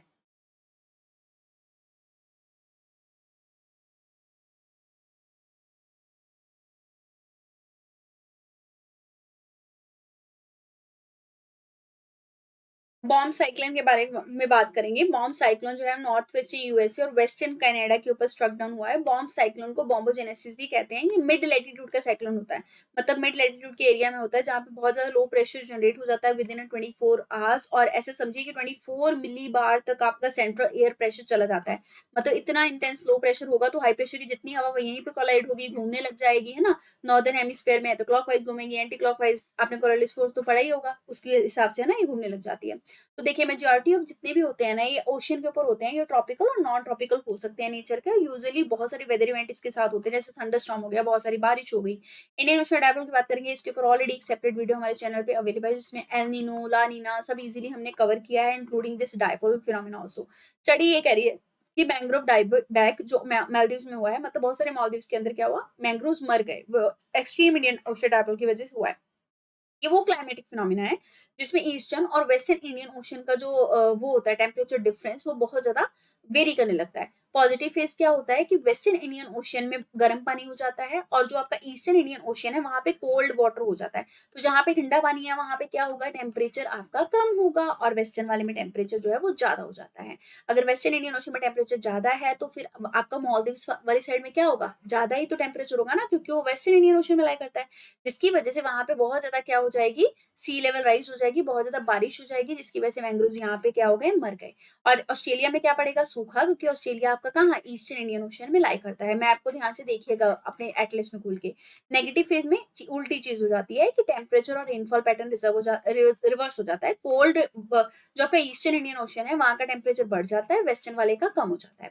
इंडियन कोस्ट लाइन जो है उसको रिकैलकुलेट किया गया, 7516 किलोमीटर ये 1970 में थी, और 11,098 किलोमीटर 2023-24 में पाई गई है, मतलब 53 साल में 48% का इंक्रीज इसमें देखने को मिला है। वेस्ट बंगाल में हाईएस्ट परसेंटेज इंक्रीज है, केरला में स्मॉलेस्ट है, पुडुचेरी कोस्ट लाइन कॉन्ट्रैक्ट हुई है, गुजरात की पोजीशन सेम है। उसके बाद तमिल ऐसे समझिए गुजरात की अभी भी लॉन्गेस्ट कोस्ट लाइन है, सेकंड नंबर पे तमिलनाडु की लॉन्गेस्ट कोस्ट लाइन है, ये ध्यान रखिएगा। अब सबसे ज्यादा चेंज कहाँ हुआ है कि पहले सेकंड नंबर पे तमिलनाडु नहीं आंध्र प्रदेश हुआ करता था, लेकिन अब आंध्र प्रदेश आपका तीसरे नंबर पे आ गया है। मेथोडोलॉजी की अगर बात कीजिए तो नेशनल मैरीटाइम सिक्योरिटी कोऑर्डिनेटर जो है उनके द्वारा एस्टेब्लिश की गई मेथड से ही ये कैलकुलेशन किया जाता है। पोलर वर्टेक्स की बात करेंगे, देखिए यूएसए और कनाडा में बहुत ज्यादा कोल्ड स्पेल चल रहा है, जिसकी वजह से साउथवर्ड एक्सपेंशन पोलर वर्टेक्स का देखने को मिल रहा है। पोलर वर्टेक्स जो है ये एक लार्ज एरिया होता है किसका, लो प्रेशर का और कोल्ड एयर का। इसमें ठंडी हवा ऐसे गोल चक्कर के फॉर्म में घूम रही होती है, काउंटर क्लॉकवाइज फॉर्मेट में, और ये पोल्स के आसपास होती है। लेकिन कभी कभी घूमती हुई ये हवा जो है, ये लैटिट्यूड की जेट्स जो पोलर जेट स्ट्रीम है उसको तोड़कर नीचे की तरफ आ जाती है, यूएसए की तरफ, कनाडा की तरफ। तो इसके ये जो चंक आते हैं ना ठंडी ठंडी हवा के, इसकी वजह से वहां पे बर्फ जम जाती है सडनली। देखिए ट्रोपोस्फेरिक पोलर वर्टेक्स और स्ट्रेटोस्फेरिक, ये दो तरीके का होता है। ट्रोपोस्फेरिक वाला जो है ये 10 से 15 किलोमीटर की लोअर एटमॉस्फेरिक लेयर में फिनोमिना क्रिएट होता है। स्ट्रेटोस्फेरिक पोलर वर्टेक्स का फिनोमिना 50 किलोमीटर की हाइट पे जाके शुरू होता है, 15 से 50 किलोमीटर में। और ट्रोपोस्फेरिक से अलग इसलिए है क्योंकि स्ट्रेटोस्फेरिक जो पोलर वर्टेक्स है ये समर के टाइम पे, गर्मियों के टाइम पे डिसअपियर हो जाता है, लेकिन ऑटम में सबसे ज्यादा स्ट्रॉन्गेस्ट होता है। तो आप देखिए यहाँ पे जब स्ट्रॉन्ग पोलर वर्टेक्स है तो इस तरीके से ये जो जेट स्ट्रीम है ये इस वर्टेक्स को यहीं पे कंटेन करके रखेगी। लेकिन जैसे ही ये वीक पड़ेगा तो ये जेट स्ट्रीम को इस तरीके से मेंडरिंग करवाते हुए रॉसबी वेव्स के फॉर्मेट में यहाँ पे आके गिरेगा, कहाँ पे, यूएसए कनाडा में। ठीक है, ये सब स्प्रिंग और समर में के आसपास होता है। और जब यहाँ आके गिर गया तो ठंडी ठंडी हवा के झोंके लेके आएगा। इसका इम्पैक्ट क्या होता है, आर्कटिक ब्लास्ट, मतलब आर्कटिक की ठंडी हवा का ब्लास्ट आना वहां पे, है ना, सडनली कोल्ड एयर आना यूएसए के अंदर। एक्सट्रीम वेदर इवेंट आते हैं, सडनली जो जेट स्ट्रीम होती है वो साउथवर्ड में आती है तो कोल्ड आर्कटिक एयर को वहां पे ले आती है। ओजोन इससे डिप्लीट होने लग जाती है। अब ओजोन डिप्लीट क्यों होती है, क्योंकि यहाँ पे जो क्लाउड्स बने होते हैं वो जैसे सनरेज आती है वो क्लाउड अपने में जो स्टोर किए होते हैं क्लोरीन वगैरह को, उसको रिलीज कर देते हैं। तो हम जानते हैं कि क्लोरीन की वजह से ओजोन जो है वो डिप्लीट होने लग जाती है, क्योंकि वहां पे ओजोन टूटने लग जाती है। ये सब आपने इन्वायरमेंट में पढ़ा होगा, अगर नहीं पढ़ा तो कमेंट में मेंशन कर दीजिएगा, इसके लिए सेपरेट वीडियो आ जाएगा। इम्पैक्ट क्या है इंडिया के ऊपर, वेस्टर्न डिस्टर्बेंसेस का जो इम्पैक्ट है वो वीक पोलर वर्टेक्स की वजह से होता है। अब बात करेंगे हम लोग आर्टेजियन कंडीशन के बारे में। ये कंडीशन जो है जैसलमेर राजस्थान के अंदर देखने को मिली है। इसका ये जो टर्म है ये तब यूज की जाती है जब ऐसे समझिए कि धरती है, सरफेस है उसका, ठीक है, उसके नीचे ना रॉक्स है बहुत सारी। अब ये रॉक्स जो है ये परमिएबल भी हो सकती हैं, इम्परमिएबल भी हो सकती है, ध्यान से समझिएगा। अगर तो इम्परमिएबल रॉक है तो इसका मतलब क्या हुआ कि वो अपने नीचे से अंदर से कुछ भी गुजरने नहीं देगी, नहीं, यानी कि वो अपने अंदर से पानी भी गुजरने नहीं देगी। अगर ये इम्परमिएबल रॉक आ गई तो यहाँ भी पानी रुक जाएगा, नीचे नहीं जा पाएगा। अगर परमिएबल है तो वो रॉक अपने अंदर से चीजों को पास होने देती है। अब क्या होता है कि धरती के सरफेस के जस्ट नीचे अगर इम्परमिएबल रॉक आ जाती है, तो जो पानी है ना वो उसी वहीं रॉक के ऊपर वाले हिस्से में रुक जाता है। अब ये है धरती का सरफेस, अगर जस्ट यहीं पे इम्परमिएबल रॉक है तो पानी यहीं खड़ा मिलेगा। मतलब हल्का सा गड्ढा खोदोगे, पानी ऐसे झरने के जैसे बाहर आएगा, है ना। और आर्टिजन वेल जैसे आर्टिजन कुआं भी बोलते हैं इसको। आर्टिजन वेल जो है वो सबसे बड़ा ऑस्ट्रेलिया के अंदर है। तो ये आर्टिजन की कंडीशन जो है, ये टर्म इसी को कहा जाता है। तो ये धरती के सरफेस के नीचे होता है और वहां पे पुअरली परमेबल रॉक जो होती है, मतलब जिनकी परमेबिलिटी बहुत कम होती है, वहीं पे पानी को रोक लेती है। आर्टिजन की जो कंडीशन है वो इसलिए होती है क्योंकि ग्राउंड वाटर का जो मूवमेंट है वो रिचार्ज एरिया जहां से मतलब शुरू हो रहा होता है डिस्चार्ज, वहीं तक पहुंच जाता है, मतलब मुंह तक ही पानी पहुंच जाता है, क्योंकि इम्परमेबल रॉक होने की वजह से पानी जो है वो और नीचे नहीं जा पाता। ठीक है। तो इसका example natural spring, drilling industry, ये सब है। ये मतलब जो नॉर्मल आपका रॉक सिस्टम होता है, ग्राउंड वाटर रिचार्ज का सिस्टम होता है, उससे अलग होता है, क्योंकि नॉर्मली जो ग्राउंड वाटर रिचार्ज होता है वो डीप तक जाके रिचार्ज होता है। लेकिन अगर वहां पे आर्टिजन आ गया, ऐसा कंडीशन आ गया इम्परमेबल रॉक का, तो वहां पे आर्टिजन बन जाते हैं। अब बात करेंगे हम लोग ऑस्ट्रेलो पिथेकिस के बारे में। नई रिसर्च में इनके एविडेंस जो है वो पाए गए हैं। ये अर्ली ह्यूमन इंसेस्टर है। कहा जाता है कि ये बहुत कम या बिल्कुल मीट नहीं खाते थे, प्लांट बेस्ड डाइट खाते थे, और ये नाइट्रोजन के आइसोटॉप से हमें पता लगा है। ठीक है। और ऑस्ट्रेलोपिथेकिस जो है, ये कहा जाता है कि लॉन्गेस्ट लिव्ड और best known early human species है, ईस्टर्न और सदर्न अफ्रीका में पाए जाते थे। अब कुछ अपडेट्स हैं पीटी 365 जो पुराना वाला था उसमें से। सबसे पहले natural mission on natural mission on national mission on natural farming के बारे में बात करेंगे। यूनियन कैबिनेट ने इसके लॉन्च को अप्रूव कर दिया है। ये मिनिस्ट्री ऑफ एग्रीकल्चर के अंतर्गत की स्कीम है। वर्ल्ड का सबसे पहला कार्बन डाइऑक्साइड को मिथेनॉल में कन्वर्ट करने वाला प्लांट जो, उसकी बात की गई है। एनटीपीसी ने अनाउंस किया है कि कैसे CO2 को कैप्चर किया गया, फ्लू गैस से हाइड्रोजन के साथ जोड़ा गया, और फिर उसके कारण से जो आपका मिथेनॉल जो है मतलब उसको कन्वर्ट करके मेथेनॉल जो है वो बनाया गया इलेक्ट्रोलाइजर का यूज करके। एनटीपीसी ने पहला इंडिजिनस मिथेनॉल सिंथेसिस कैटलिस्ट जो है वो भी डेवलप किया है, और कहा जा रहा है ये हिस्टोरिक स्टेप है। अगर ऐसा हो गया तो कार्बन को मैनेज किया जा सकता है, CO2 को मेथेनॉल में बना के एनर्जी के तौर पर यूज किया जा सकता है। कुछ रिपोर्ट्स न्यूज में है। State of the climate report world meteorological organisation ने निकाली है। देखिए किसने निकाली है, यही इंपॉर्टेंट है। इसकी क्या क्या फाइंडिंग्स है ये आपको नहीं याद रखने, बहुत ज्यादा फैक्ट्स हैं। World cities report 2024 cities and climate action United nation habitat ने निकाली है। ये यूनाइटेड नेशन जनरल असेंबली के अंतर्गत ही काम करती है सस्टेनेबल टाउन्स और सिटीज को बनाने को लेकर। क्लाइमेट चेंज परफॉर्मेंस इंडेक्स जो है, ये think tank German watch new climate institute और क्लाइमेट एक्शन नेटवर्क इंटरनेशनल ने निकाला है। पहले 3 प्लेस खाली हैं। डेनमार्क जो है वो चौथे नंबर पे है। इंडिया का रैंक इसमें 10वां है। एशिया पैसिफिक क्लाइमेट की रिपोर्ट एशियन डेवलपमेंट बैंक ने निकाली है। इसमें बताया गया कि इंडिया का जो फोकस है वो अनसस्टेनेबल डिपेंडेंस से फॉसिल फ्यूल की सब्सिडी की तरफ ज्यादा जा रहा है। अनसस्टेनेबल डिपेंडेंस जो फॉसिल फ्यूल की सब्सिडी के ऊपर थी, उससे क्लीन एनर्जी की तरफ ज्यादा जा रहा है। No escape on the front line of climate conflict and displacement की रिपोर्ट जो है United Nation High Commission on Refugees ने COP29 के मौके पे निकाली है। First ever global fresh water fauna की assessment International Union for Conservation for Nature के द्वारा की गई है, और ये IUCN की red list of threatened species में भी अपना कॉन्ट्रीब्यूशन करेगी। Coal 2024 analysis and forecast to 2027 की रिपोर्ट इंटरनेशनल एनर्जी एजेंसी के द्वारा निकाली गई है, और कहा गया है कि इंडिया के अंदर कोल की डिमांड जो है वो इंक्रीज हो सकती है।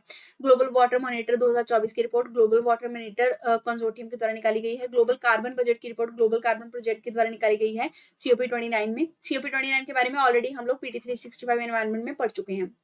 सस्टेनेबल नाइट्रोजन मैनेजमेंट इन एग्री फूड सिस्टम की रिपोर्ट फूड एग्रीकल्चर ऑर्गेनाइजेशन ने निकाली है, और कहा गया है कि नाइट्रोजन का जो लॉस है वो इसलिए होता है क्योंकि अमोनिया, नाइट्रोजन ऑक्साइड जो है ये एयर पोल्यूशन में कंट्रीब्यूट करते हैं।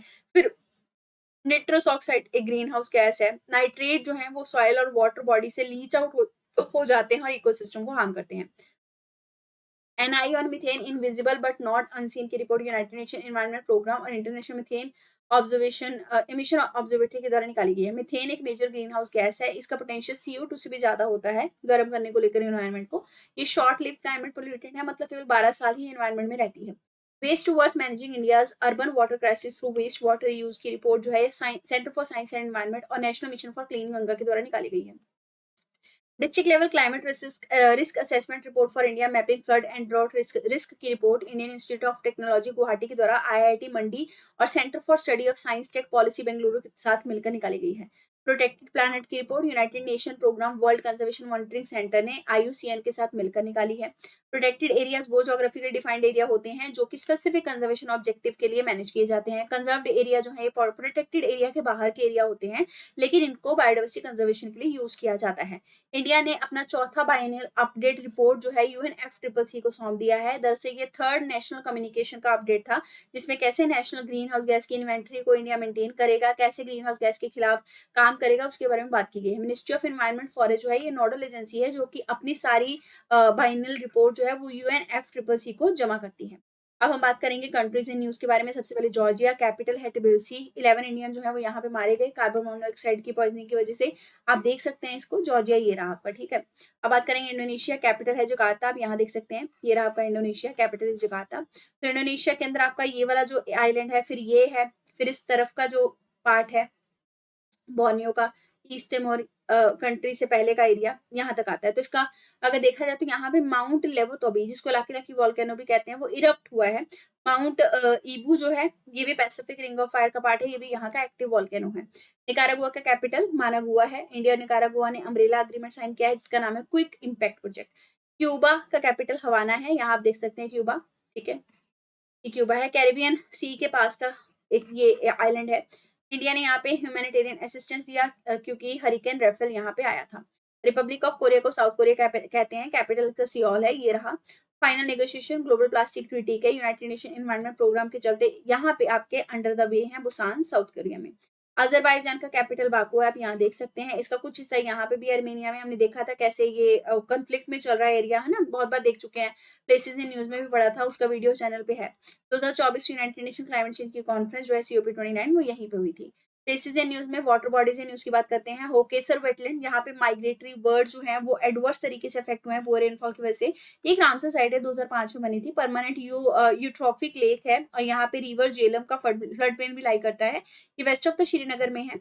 2 पेरेनियल स्ट्रीम दूधगंगा और सुखनाग जो है वो इसको फीड करती हैं। ये इकलौती साइट है जहाँ पे रेड बीड्स ऑफ कश्मीर जो है वो देखे जाते हैं, रीड बेड्स। अब पोंगोंग लेक की बात करें तो इंडियन आर्मी ने यहाँ पे शिवाजी का स्टैचू जो है वो इंस्टॉल किया है बैंक ऑफ पोंगोंग लेक पे। पोंगोंग लेक जो है वर्ल्ड की हाईएस्ट सॉल्ट वाटर लेक है, ईस्टर्न लद्दाख में लाई करती है। इसका जो एरिया है 1/3 इंडिया में है, 2/3 चाइना के अंदर है। ये भी एंडोरेट लेक है, यानी कि लैंड लॉक है, चारों तरफ से जमीन से ही घिरी हुई है। समुद्र की तरफ कोई इसका पैसेज नहीं है। इसको कहते हैं कि इसमें कलर भी चेंज होते हैं। तिस्ता रिवर की बात करें तो वेस्ट बंगाल ने डिसाइड किया है कि इसका जो पानी है वो फार्मलैंड को दिया जाएगा through the pipeline. Teesta river एक तरीके से राइट बैंक ट्रिब्यूटरी है ब्रह्मपुत्र रिवर की, इंडिया और बांग्लादेश दोनों से निकलती है। इसका ओरिजिन जो है वो चोम्बू-चू ग्लेशियर लेक से होता है। ये सिक्किम के अंदर है।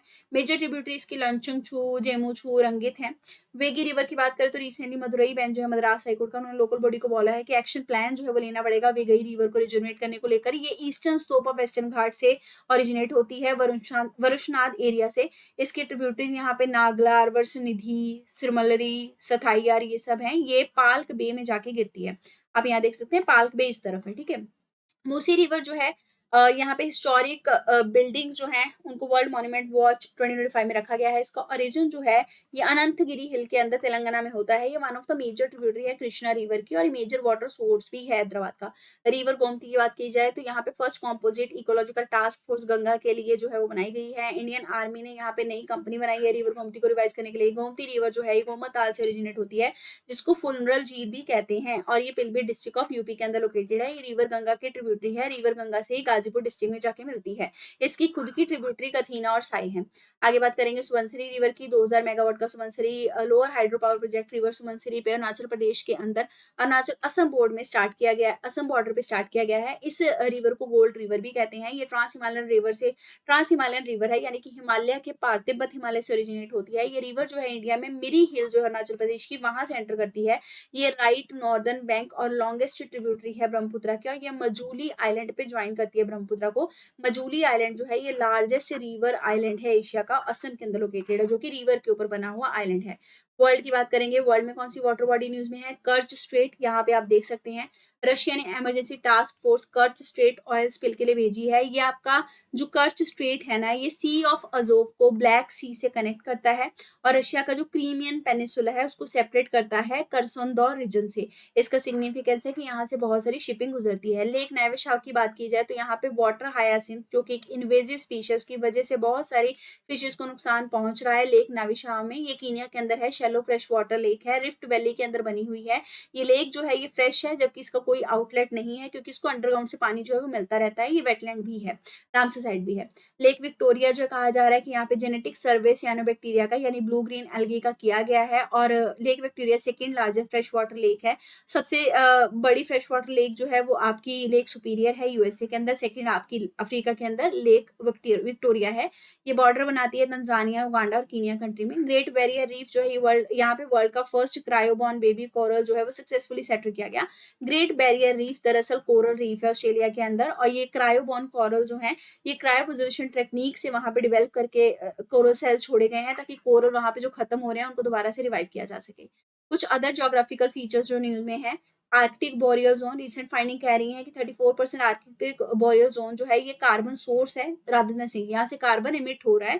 कहा जाता है कि यहाँ पे treeless tundra, boreal forest, wetland ये सब पाए जाते हैं। डेनाली फॉल्ट की बात करेंगे, न्यू रिसर्च ये कह रही है कि 3 साइट जो कि डेनाली फॉल्ट के आसपास पाई जा रही हैं वो एक समय पे जुड़ी हुई होती थी। दरअसल ये एक मेजर स्ट्राइक स्लिप फॉल्ट है जो कि अलास्का यूएसए के पास में लोकेटेड है।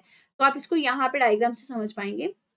ये देखिए, तो ऐसा है कि मतलब यहाँ पे प्लेटें टूटी हुई हैं, पर कहा जाता था कि पहले ये एक ही एरिया हुआ करता था। अब बात करेंगे किलाउ वोल्केनो की। ये हवाई के बिग आइलैंड पे इरप्ट हुआ है, वर्ल्ड का मोस्ट एक्टिव वोल्केनो है हवाई स्टेट में, आप ये देख सकते हैं यहाँ पे, ठीक है। अब हम बात करेंगे नॉर्ड स्ट्रीम पाइपलाइन के बारे में।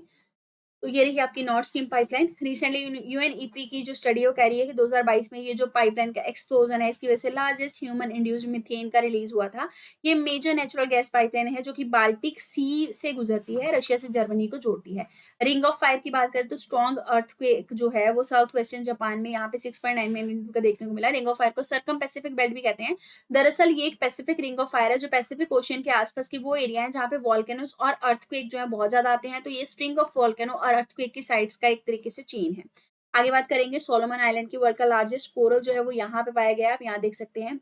ये रहा सोलोमन आइलैंड। इसका लोकेशन अगर देखा जाए तो ये लो लाइंग कोरल एटॉल के एरिया में है, और ये आर्चिपेलागो एक तरीके से नंबर ऑफ आइलैंड जहाँ पे पाए जाते हैं। क्लाइमेट यहाँ का ट्रॉपिकल है। आगे बात करेंगे हम लोग वर्ल्ड के लार्जेस्ट हाइड्रो पावर डैम के बारे में। चाइना ने इसका कंस्ट्रक्शन करना शुरू कर दिया है। इसकी कैपेसिटी 3 जॉर्ज डैम के बराबर होगी। लोकेशन जो है मेडोंग रीजन ऑफ तिब्बत है, और ये यारलुंग यांगबो रिवर पे बनाया जा रहा है जो कि तिब्बतन नेम है ब्रह्मपुत्र रिवर का। और कहा जा रहा है कि चाइना का जो कार्बन न्यूट्रल गोल है ये उसको सपोर्ट भी करेगा। आगे हम बात करेंगे प्रोटेक्टेड एरियाज जो न्यूज में है, तो इनको सीधे देखते हैं। तो देखिए, सबसे पहले मध्य प्रदेश में रातापानी वाइल्ड लाइफ सेंचुरी है। इसको 8th tiger reserve Madhya Pradesh में डिक्लेयर कर दिया गया है। इससे पहले कान्हा, सतपुरा टाइगर रिजर्व, बांधवगढ़ हो गया, पंच, संजय दुबरी, पन्ना टाइगर रिजर्व, वीरांगना, दुर्गावती मध्य प्रदेश में लाई करते हैं। तो ये वाला वाइल्ड लाइफ सेंचुरी जो है ये रायसेन और सीहोर डिस्ट्रिक्ट ऑफ मध्य प्रदेश में है। यहाँ पे भीमबेटका रॉक के शेल्टर जो है वो भी है जो कि वर्ल्ड हेरिटेज साइट भी है। फ्लोरा फोना जो है यहाँ पे ड्राई डेसिडुस, मॉस डेसिडुस टाइप के फ्लोरा पाया जाता है। एनिमल यहाँ पे टाइगर लेपर्ड पाए जाते हैं। माधव नेशनल पार्क जो है, नेशनल टाइगर कंजर्वेशन अथॉरिटी ने माधव नेशनल पार्क जो है उसको नया टाइगर रिजर्व मध्य प्रदेश का अप्रूव कर दिया है।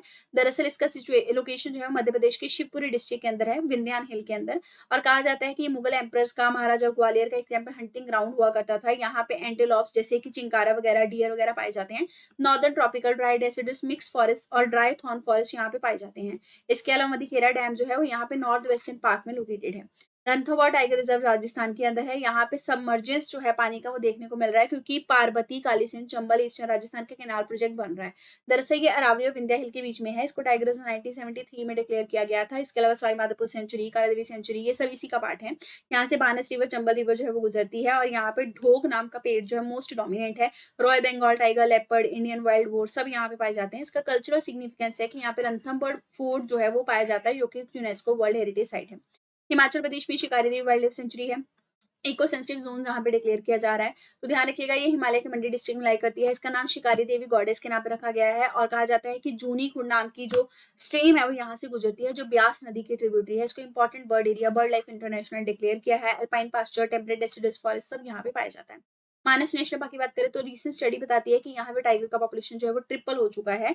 ये दरअसल रॉयल मानस नेशनल पार्क जो है भूटान का उसके साथ बिल्कुल लगा हुआ है, कंटीजियस है। और ध्यान रखिएगा यूनेस्को वर्ल्ड हेरिटेज साइट भी है, और मानस और बेकी नाम की नदियां यहाँ से गुजरती हैं। इसके अलावा ब्रह्मपुत्र जो है डाउनस्ट्रीम में जाके उसको मिलती भी है। वेजिटेरियन अगर वेजिटेशन देखा जाए तो semi evergreen forest, mixed moist सब यहाँ पे पाए जाते हैं। अब बात करेंगे होलांगापुर गिबॉन वाइल्ड लाइफ सेंचुरी के बारे में। रिसेंटली स्टैंडिंग कमेटी है national board for wild life की, उन्होंने बोला है कि ऑयल और गैस एक्सप्लोरेशन जो इको सेंसिटिव जोन ऑफ इस होलंगपुर गिबॉन सेंचुरी में होता है, उसको प्रपोजल अप्रूव कर दिया गया है। दरअसल ये sanctuary Jorhat district of Assam के अंदर है। एक्सटेंड ये करती है Disoi valley reserve forest, Disoi forest तक। इसका एस्टेब्लिशमेंट 97 में हुआ था। इंडिया के इकलौता गिबॉन जो कि हिलॉक गिबॉन है वो यहाँ पे पाया जाता है। फिर बंगाल स्लो लॉरिस जो कि इंडिया की इकलौती नॉकटर्नल प्राइमेट है, वो भी यहाँ पे पाई जाती है। फिर कैब लंगूर, एसएस मैकाक, असमिस मैकाक, ये सब यहाँ पे पाए जाते हैं। केरला के अंदर Chimmony wildlife sanctuary recently forest survey जो है वो कंडक्ट किया गया। यहाँ पे बर्ड्स, बटरफ्लाई सब जो है वो कैलकुलेट किए गए। Great Indian hornbill, Malabar bended peacock जो बटरफ्लाई है यहाँ पे सपोर्ट की जाती है। दरअसल ध्यान रखिएगा इसका कोलम केरला के अंदर लोकेशन है। अगस्त मालाई बायोस्फीयर रिजर्व का ही ये पार्ट है। इसका जो नाम है वो एंडेमिक स्पीशीज से पड़ा है जिसका नाम है घूता त्रवणकोरा। इसको लोकली चिकरुंजी भी कहते हैं। यहाँ से रिवर कलादा गुजरती है। थनमाला जो कि first plant eco tourism destination India का वो यहाँ पे लोकेटेड है। Chincholi wildlife sanctuary Karnataka के अंदर है। कर्नाटका के फॉरेस्ट डिपार्टमेंट ने यहाँ से शेरबी कन्नलाई हैमलेट जो है उसको रिलोकेट करने की बात की है। इसका लोकेशन नॉर्थ कर्नाटका के अंदर है। ये 2011 में सेंचुरी डिक्लेयर की गई थी। ये first dry land wild life sanctuary है साउथ इंडिया की। यहाँ पे dry deciduous, moist deciduous forest core area में पाए जाते हैं। अकेशिया टीक प्लांटेशन पाया जाता है। यहाँ पे रेड सेंडर और सैंडलवुड भी मिलते हैं। हाईलाइट क्या है कि चंद्रमपल्ली डैम जो है वो यहाँ पे है। लोकल ट्राइब लंबानी टांडा यहाँ पे पाए जाते हैं। भद्रा, बंकारा, उत्रगुडा, अर्सिके सेंचुरी की बात की जाए तो कैबिनेट के ये कर्नाटका के अंदर ही है। भद्रा वाइल्ड लाइफ सेंचुरी भद्रा रिवर के किनारे पे है। यहाँ पे टाइगर पॉपुलेशन पाई जाती है। बांकपुरा वाइल्ड लाइफ सेंचुरी जो है वोल्फ सेंचुरी, ये हवेली डिस्ट्रिक्ट में है कर्नाटका के अंदर। फिर आपकी उत्तरागुडा वाइल्ड लाइफ सेंचुरी, यहाँ पे ड्राई डेसिडुअस फॉरेस्ट पाए जाते हैं। अर्सिके बियर सेंचुरी जो है यहाँ पे इंडियन स्लॉथ बियर पाए जाते हैं, कर्नाटका के अंदर है। स्पीशीज इन न्यूज में बात करेंगे तो देखिए वाइल्ड लाइफ प्रोटेक्शन एक्ट जो है वो 2022 में अमेंड किया गया है। इसमें बताया गया कि जितने भी स्पीशीज साइट्स के अंदर कवर किए जाते हैं अब वो शेड्यूल 4 ऑफ द एक्ट में कैलकुलेट किए जाएंगे। टेरेस्ट्रियल स्पीशीज में पेंगोलिन है। इंडियन पेंगोलिन का आईयूसीएन स्टेटस एंडेंजर्ड है, डब्ल्यूपीएम में शेड्यूल 1 में है, साइट्स में अपेंडिक्स 1 में है। चाइनीज पेंगोलिन क्रिटिकली एंडेंजर्ड है आईयूसीएन में और वाइल्ड लाइफ प्रोटेक्शन एक्ट और साइट्स में अपेंडिक्स 1 और शेड्यूल 1 में।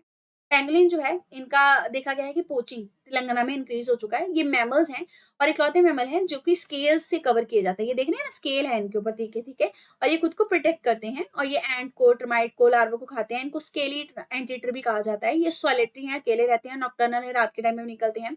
इनकी टंग काफी स्टिकी होती है। 2 पेंगोलिन स्पीशीज इंडिया में मिलते हैं, इंडियन और चाइनीज पेंगोलिन। इनका habitat through out the country है। हिमालय के साउथ में मिलते हैं लेकिन नॉर्थ ईस्ट रीजन में नहीं मिलते हैं। इनका रेंज असम और ईस्टर्न हिमालय के आसपास है चाइनीज वालों का। यूरेशियन ऑटर की बात करते हैं। इसका प्रोटेक्शन स्टेटस आईयूसीएन में नियर थ्रेटेंड है। इनको पुणे महाराष्ट्र के अंदर पहली बार में सपोर्ट किया गया है। ये सॉलिटरी और नॉकटर्नल क्रिएचर हैं, अपेक्स प्रेडेटर हैं, रिवर इकोसिस्टम में पाए जाते हैं। फिश पॉपुलेशन को रेगुलेट करते हैं, इकोलॉजिकल बैलेंस को मेंटेन करते हैं। ये one of the 3 otter species है इंडिया के अंदर। इसके अलावा स्मूथ वॉटेड ऑटर हो गया, स्मॉल ऑटर हो गया, वो पाए जाते हैं। हैबिटेट में यूरोप, एशिया, अफ्रीका में फैले हुए हैं। इंडिया के अंदर ये मेनली हिमालयन फुट हिल के अंदर पाए जाते हैं। अब बात करेंगे मार्कोर की प्रोटेक्शन स्टेटस क्या है। आईयूसीएन में नियर थ्रेटेंड है, डब्ल्यूपीएम में शेड्यूल 1 में है, साइट्स में अपेंडिक्स 1 में है। दरअसल रेयर अपीयरेंस में मैक्रोर जो है ये आपके कश्मीर में स्पॉट किए जाते हैं। ये वर्ल्ड की लार्जेस्ट वाइल्ड गोट है। हैबिटेट क्या है, Pakistan, Afghanistan, Uzbekistan, Turkmenistan, Tajikistan, India के अंदर ये UT of Jammu and Kashmir में पाए जाते हैं। कंजर्वेशन मेजर क्या है, ग्लोबली देखा जाए तो यूनाइटेड नेशन जनरल असेंबली जो है उन्होंने 24 मई को इंटरनेशनल डे ऑफ मार्कोर जो है वो भी डिक्लेयर किया 2024 से। इसके अलावा कश्मीर मार्कोर रिकवरी प्रोजेक्ट जो वो भी चल रहा है। तत्वकुती वाइल्ड लाइफ सेंचुरी जो है उसको भी नोटिफाई किया गया मार्कोर के लिए। इंडियन में सॉन यानी कि गौर की बात करेंगे, प्रोटेक्शन स्टेटस आईयूसीएन वल्नरेबल और बाकी में डब्ल्यूपीएम में शेड्यूल 1, साइट्स में अपेंडिक्स 1। रिसेंटली झारखंड के फॉरेस्ट डिपार्टमेंट ने इनिशिएट किया है इनकी स्टडी को लेकर और ये पलामू टाइगर रिजर्व में हो रही है। दरअसल ये बहुत मैसिव होते हैं, बिल्ड में स्ट्रॉन्ग होते हैं, देख सकते हैं आप, ठीक है। ये डायूरनल है नेचर में, दिन के टाइम में भी देखने को मिलते हैं। प्रेगनेंसी पीरियड 9 मंथ का ही होता है इनका। ग्रेजिंग एनिमल है, मतलब घास फूस खाते हैं। हैबिटेट वेस्टर्न घाट है, एवरग्रीन फॉरेस्ट है। इसके अलावा मॉइस्ट डेसिडुअस फॉरेस्ट में भी मिलते हैं और फुट हिल्स में ही ज्यादातर देखने को मिलते हैं। Fishing cat protection status vulnerable, WPA schedule 1। Wildlife Institute of India Dehradun ने इंडिया का first fishing cat colony project Coringa wildlife sanctuary में इनिशिएट किया है। ये पावरफुल फेलाइन है और इसका साइज हाउस कैट से ज्यादा होता है। रात के टाइम पे ये ज्यादातर निकलती है। हैबिटेट जो है इसका मैंग्रोव और वेटलैंड है, सुंदरबन, हिमालयन फुटहिल, वेस्टर्न घाट में पाई जाती है। एक्वेटिक में गंजेटिक रिवर डॉल्फिन की बात करें तो आईयूसीएन एंडेंजर्ड है, डब्ल्यूपीएन शेड्यूल 1 है, साइट्स अपेंडिक्स 1 है।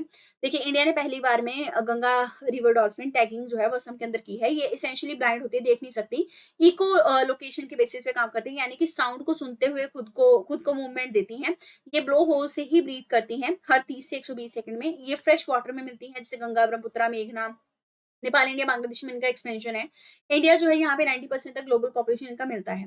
इसके अलावा Vikramshila Gangetic dolphin century Bihar में इकलौती वाइल्ड लाइफ सेंचुरी है जो इनके प्रोटेक्शन के लिए बनाई गई है। इंडिया का नेशनल एक्वेटिक एनिमल है ये, एंड इंडियन सब कॉन्टिनेंट में इनका एंडेमिक है, वहां पे पाई जाती है। प्रोजेक्ट डॉल्फिन जो है 2020 में अनाउंस किया गया था।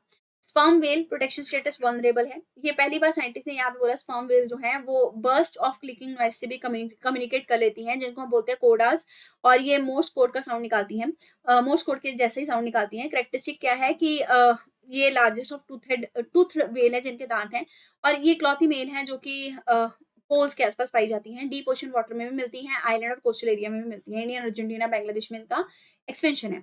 Olive ridley turtle protection IUCN vulnerable CITES appendix 1 high level review meeting जो है तमिलनाडु के चीफ सेक्रेटरी ने कंडक्ट किया और बोला गया कि ऑलिव रिडली टर्टल का डेथ जो है वो बढ़ता जा रहा है। इनका नाम ऑलिव ग्रीन कलर से बड़ा है। हार्ट शेप का शेल होता है इनका। ये कार्निवोरस है, यानी कि घास फूस भी खाते हैं, जानवर भी खाते हैं। ये 1 सेकेंड, ये कार्निवोर है, यानी कि ये मेनी जानवर वगैरह जो है वो खाते हैं। ये यूनिक मास नेस्टिंग के लिए, जिसको अरीबाड़ा कहते हैं, उसके लिए जाने जाते हैं। हैबिटेट की अगर बात की जाए तो स्मॉलेस्ट और मोस्ट एबंडेंट सी टर्टल है ये। Tropical region of Pacific, Indian और अटलांटिक ओशन में मिलते हैं। कंजर्वेशन मेजर क्या है? उड़ीसा के ऋषिकुलिया गिरमाता देवी रिवर के आसपास ये आते हैं, वहां पे अंडे देते हैं। प्रोटेक्शन भी दिया जाता है इनको। सीजनल आते हैं। मेरीन टर्टल एक्शन प्लान लाया गया है। ऑपरेशन ओलिविया भी इंडियन कोस्ट गार्ड ने इनके प्रोटेक्शन के लिए लाया था। इंडियन स्टार टर्टोइज की बात करते हैं। इंडियन स्टार टर्टोइज जो है इनको इनलीगल तरीके से बहुत ट्रेड किया जाता है। ये सॉलिटरी एनिमल है, ये हाइबरनेट नहीं करते हैं। मतलब ऐसे समझिए कि इनएक्टिव रहते हैं, हाइबरनेट नहीं करते। हाइबरनेट का मतलब होता है अपने आप को बिल्कुल रोक के सो जाना, है ना, गहरी नींद में। पर ये इनएक्टिव रहते हैं ड्राई, हॉट और कोल्ड क्लाइमेट के हिसाब से। हर्बीवोरस है, और एक तरीके से सन येलो स्टार पैटर्न जो है वो इनको देखने को मिलता है। ये एंडेमिक है एरिड एरिया में जहाँ सूखा पड़ा होता है। आईयूसीएन वल्नरेबल है। WPH schedule 1 CITES appendix 1। Plant species में बात करेंगे ब्लैडरवर्थ की, तो इनको उत्तरी कुलेरिया भी कहा जाता है। प्लांट उत्तरी कुलेरिया जो है ये राजस्थान के कोलेडो नेशनल पार्क में लास्ट नंबर में मिला है। ये रेयर और यूनिक कार्निवोरस प्लांट है, और इसका नाम इनके ब्लैडर्स की वजह से पड़ा है। और टाइनी हेयर लाइक प्रोजेक्शन जो है इनके ब्लैडर के ऊपर देखने को मिलते हैं, और जैसे ये ऐसे छोटे छोटे टाइनी वो होते हैं, ठीक है, हेयर्स। जैसे इनके पास कोई स्पीशीज आता है ये खुद को खोल देते हैं, और खोलने के बाद उसको अपने में ट्रैप कर लेते हैं, ठीक है। तो अपने प्रे को क्या करते हैं, सक कर लेते हैं सडनली, और ये छोटे छोटे ऑर्गेनिज्म पे शिकार करते हैं। हैबिटेट लेक्स, स्ट्रीम, वाटरलॉक सॉइल में पाए जाते हैं। सिग्निफिकेंस क्या है? इन्वायरमेंट के बैलेंस को ही मेंटेन करके रखते हैं, छोटे छोटे इंसेक्ट को कंट्रोल रखते हैं। सी बकथॉर्न की बात करेंगे। विमेन जो है लद्दाख के अंदर, उन्होंने इसके कल्टीवेशन में काफी इंपॉर्टेंट रोल प्ले किया है। इसको जीआई टैग 2023 में मिला था। ये कंप्लीटली ऑर्गेनिकली ग्रो किया जाता है विदाउट द पेस्टिसाइड, और सितंबर अक्टूबर में हर साल में इसको हार्वेस्ट किया जाता है। Every part of the plant including fruit, leaf, twig, root, thorn, इसको ट्रेडिशनली मेडिसिनल न्यूट्रिशनल सप्लीमेंट के तौर पे यूज किया जाता है।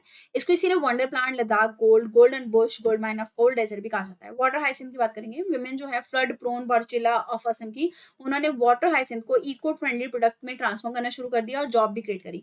दरअसल वाटर हाइसिंथ जो है ना वो non native aquatic invasive plant है, मतलब ये लोकल नेटिव प्लांट्स को नुकसान पहुंचाने वाला है और बहुत तेजी से फैलता है। वाटर हाइसिंथ जो है दरअसल इंडिया में काफी फैला भी हुआ है। इसके पॉजिटिव इंपैक्ट है, ये वाटर पोल्यूशन को कंट्रोल करता है, हैवी मेटल और टॉक्सिन्स को एब्जॉर्ब कर लेता है, हार्वेस्ट भी किया जाता है, इको फ्रेंडली प्रोडक्ट भी इससे बनाए जाते हैं, फर्नीचर वगैरह। नेगेटिव इंपैक्ट क्या है कि ऑक्सीजन को बहुत तेजी से खत्म कर देता है, एक्वेटिक लाइफ को हार्म करता है, लोकल जो नेटिव प्लांट है ना उनकी जगह पे ये खुद को फैला लेता है। कश्मीरी शहनाज की बात करेंगे। रिसेंटली इनको GI tag geo tagging QR code के साथ दी गई है। ये ओरिजिनेट कहाँ से होते हैं? ग्रीस से। थ्रू आउट द कश्मीर पाए जाते हैं, ईस्टर्न हिमालय में ग्रो किए जाते हैं। इनको चार चिनार कहा जाता है। आइलैंड जो है चार चिनार, जो आइलैंड है डल लेक के पास श्रीनगर का, वो इसी के नाम पे रखा गया है। आप यहाँ पे देख सकते हैं। फीचर क्या है? ये लार्ज और डेसिडियस होते हैं, हाइट काफी होती है, लॉन्जेविटी बहुत होती है। इनकी लीव्स जो है वो कलर चेंज करती रहती हैं, yellow, green, blood red. Application medicinal purpose, wood, dyes में यूज होते हैं।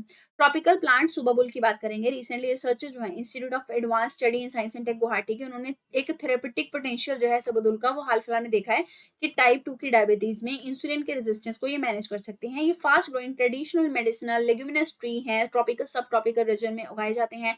इनका काफी न्यूट्रिशनल वैल्यू है। लीव्स और सीड्स इनकी कंज्यूम की जाती है, चाहे पका के चाहे कुक करके।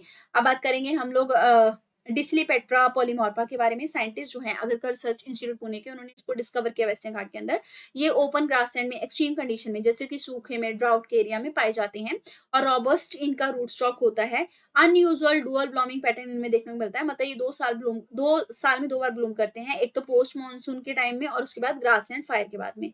और ध्यान रखिएगा इकलौते इंडियन स्पीशीज हैं जिनका जो स्पाइकेट इन्फ्लोरेंस स्ट्रक्चर है, और इनका अफ्रीका के जो अलायंस, अफ्रीका में पाए जाने स्पीशीज है उनके साथ काफी क्लोज एलाई है।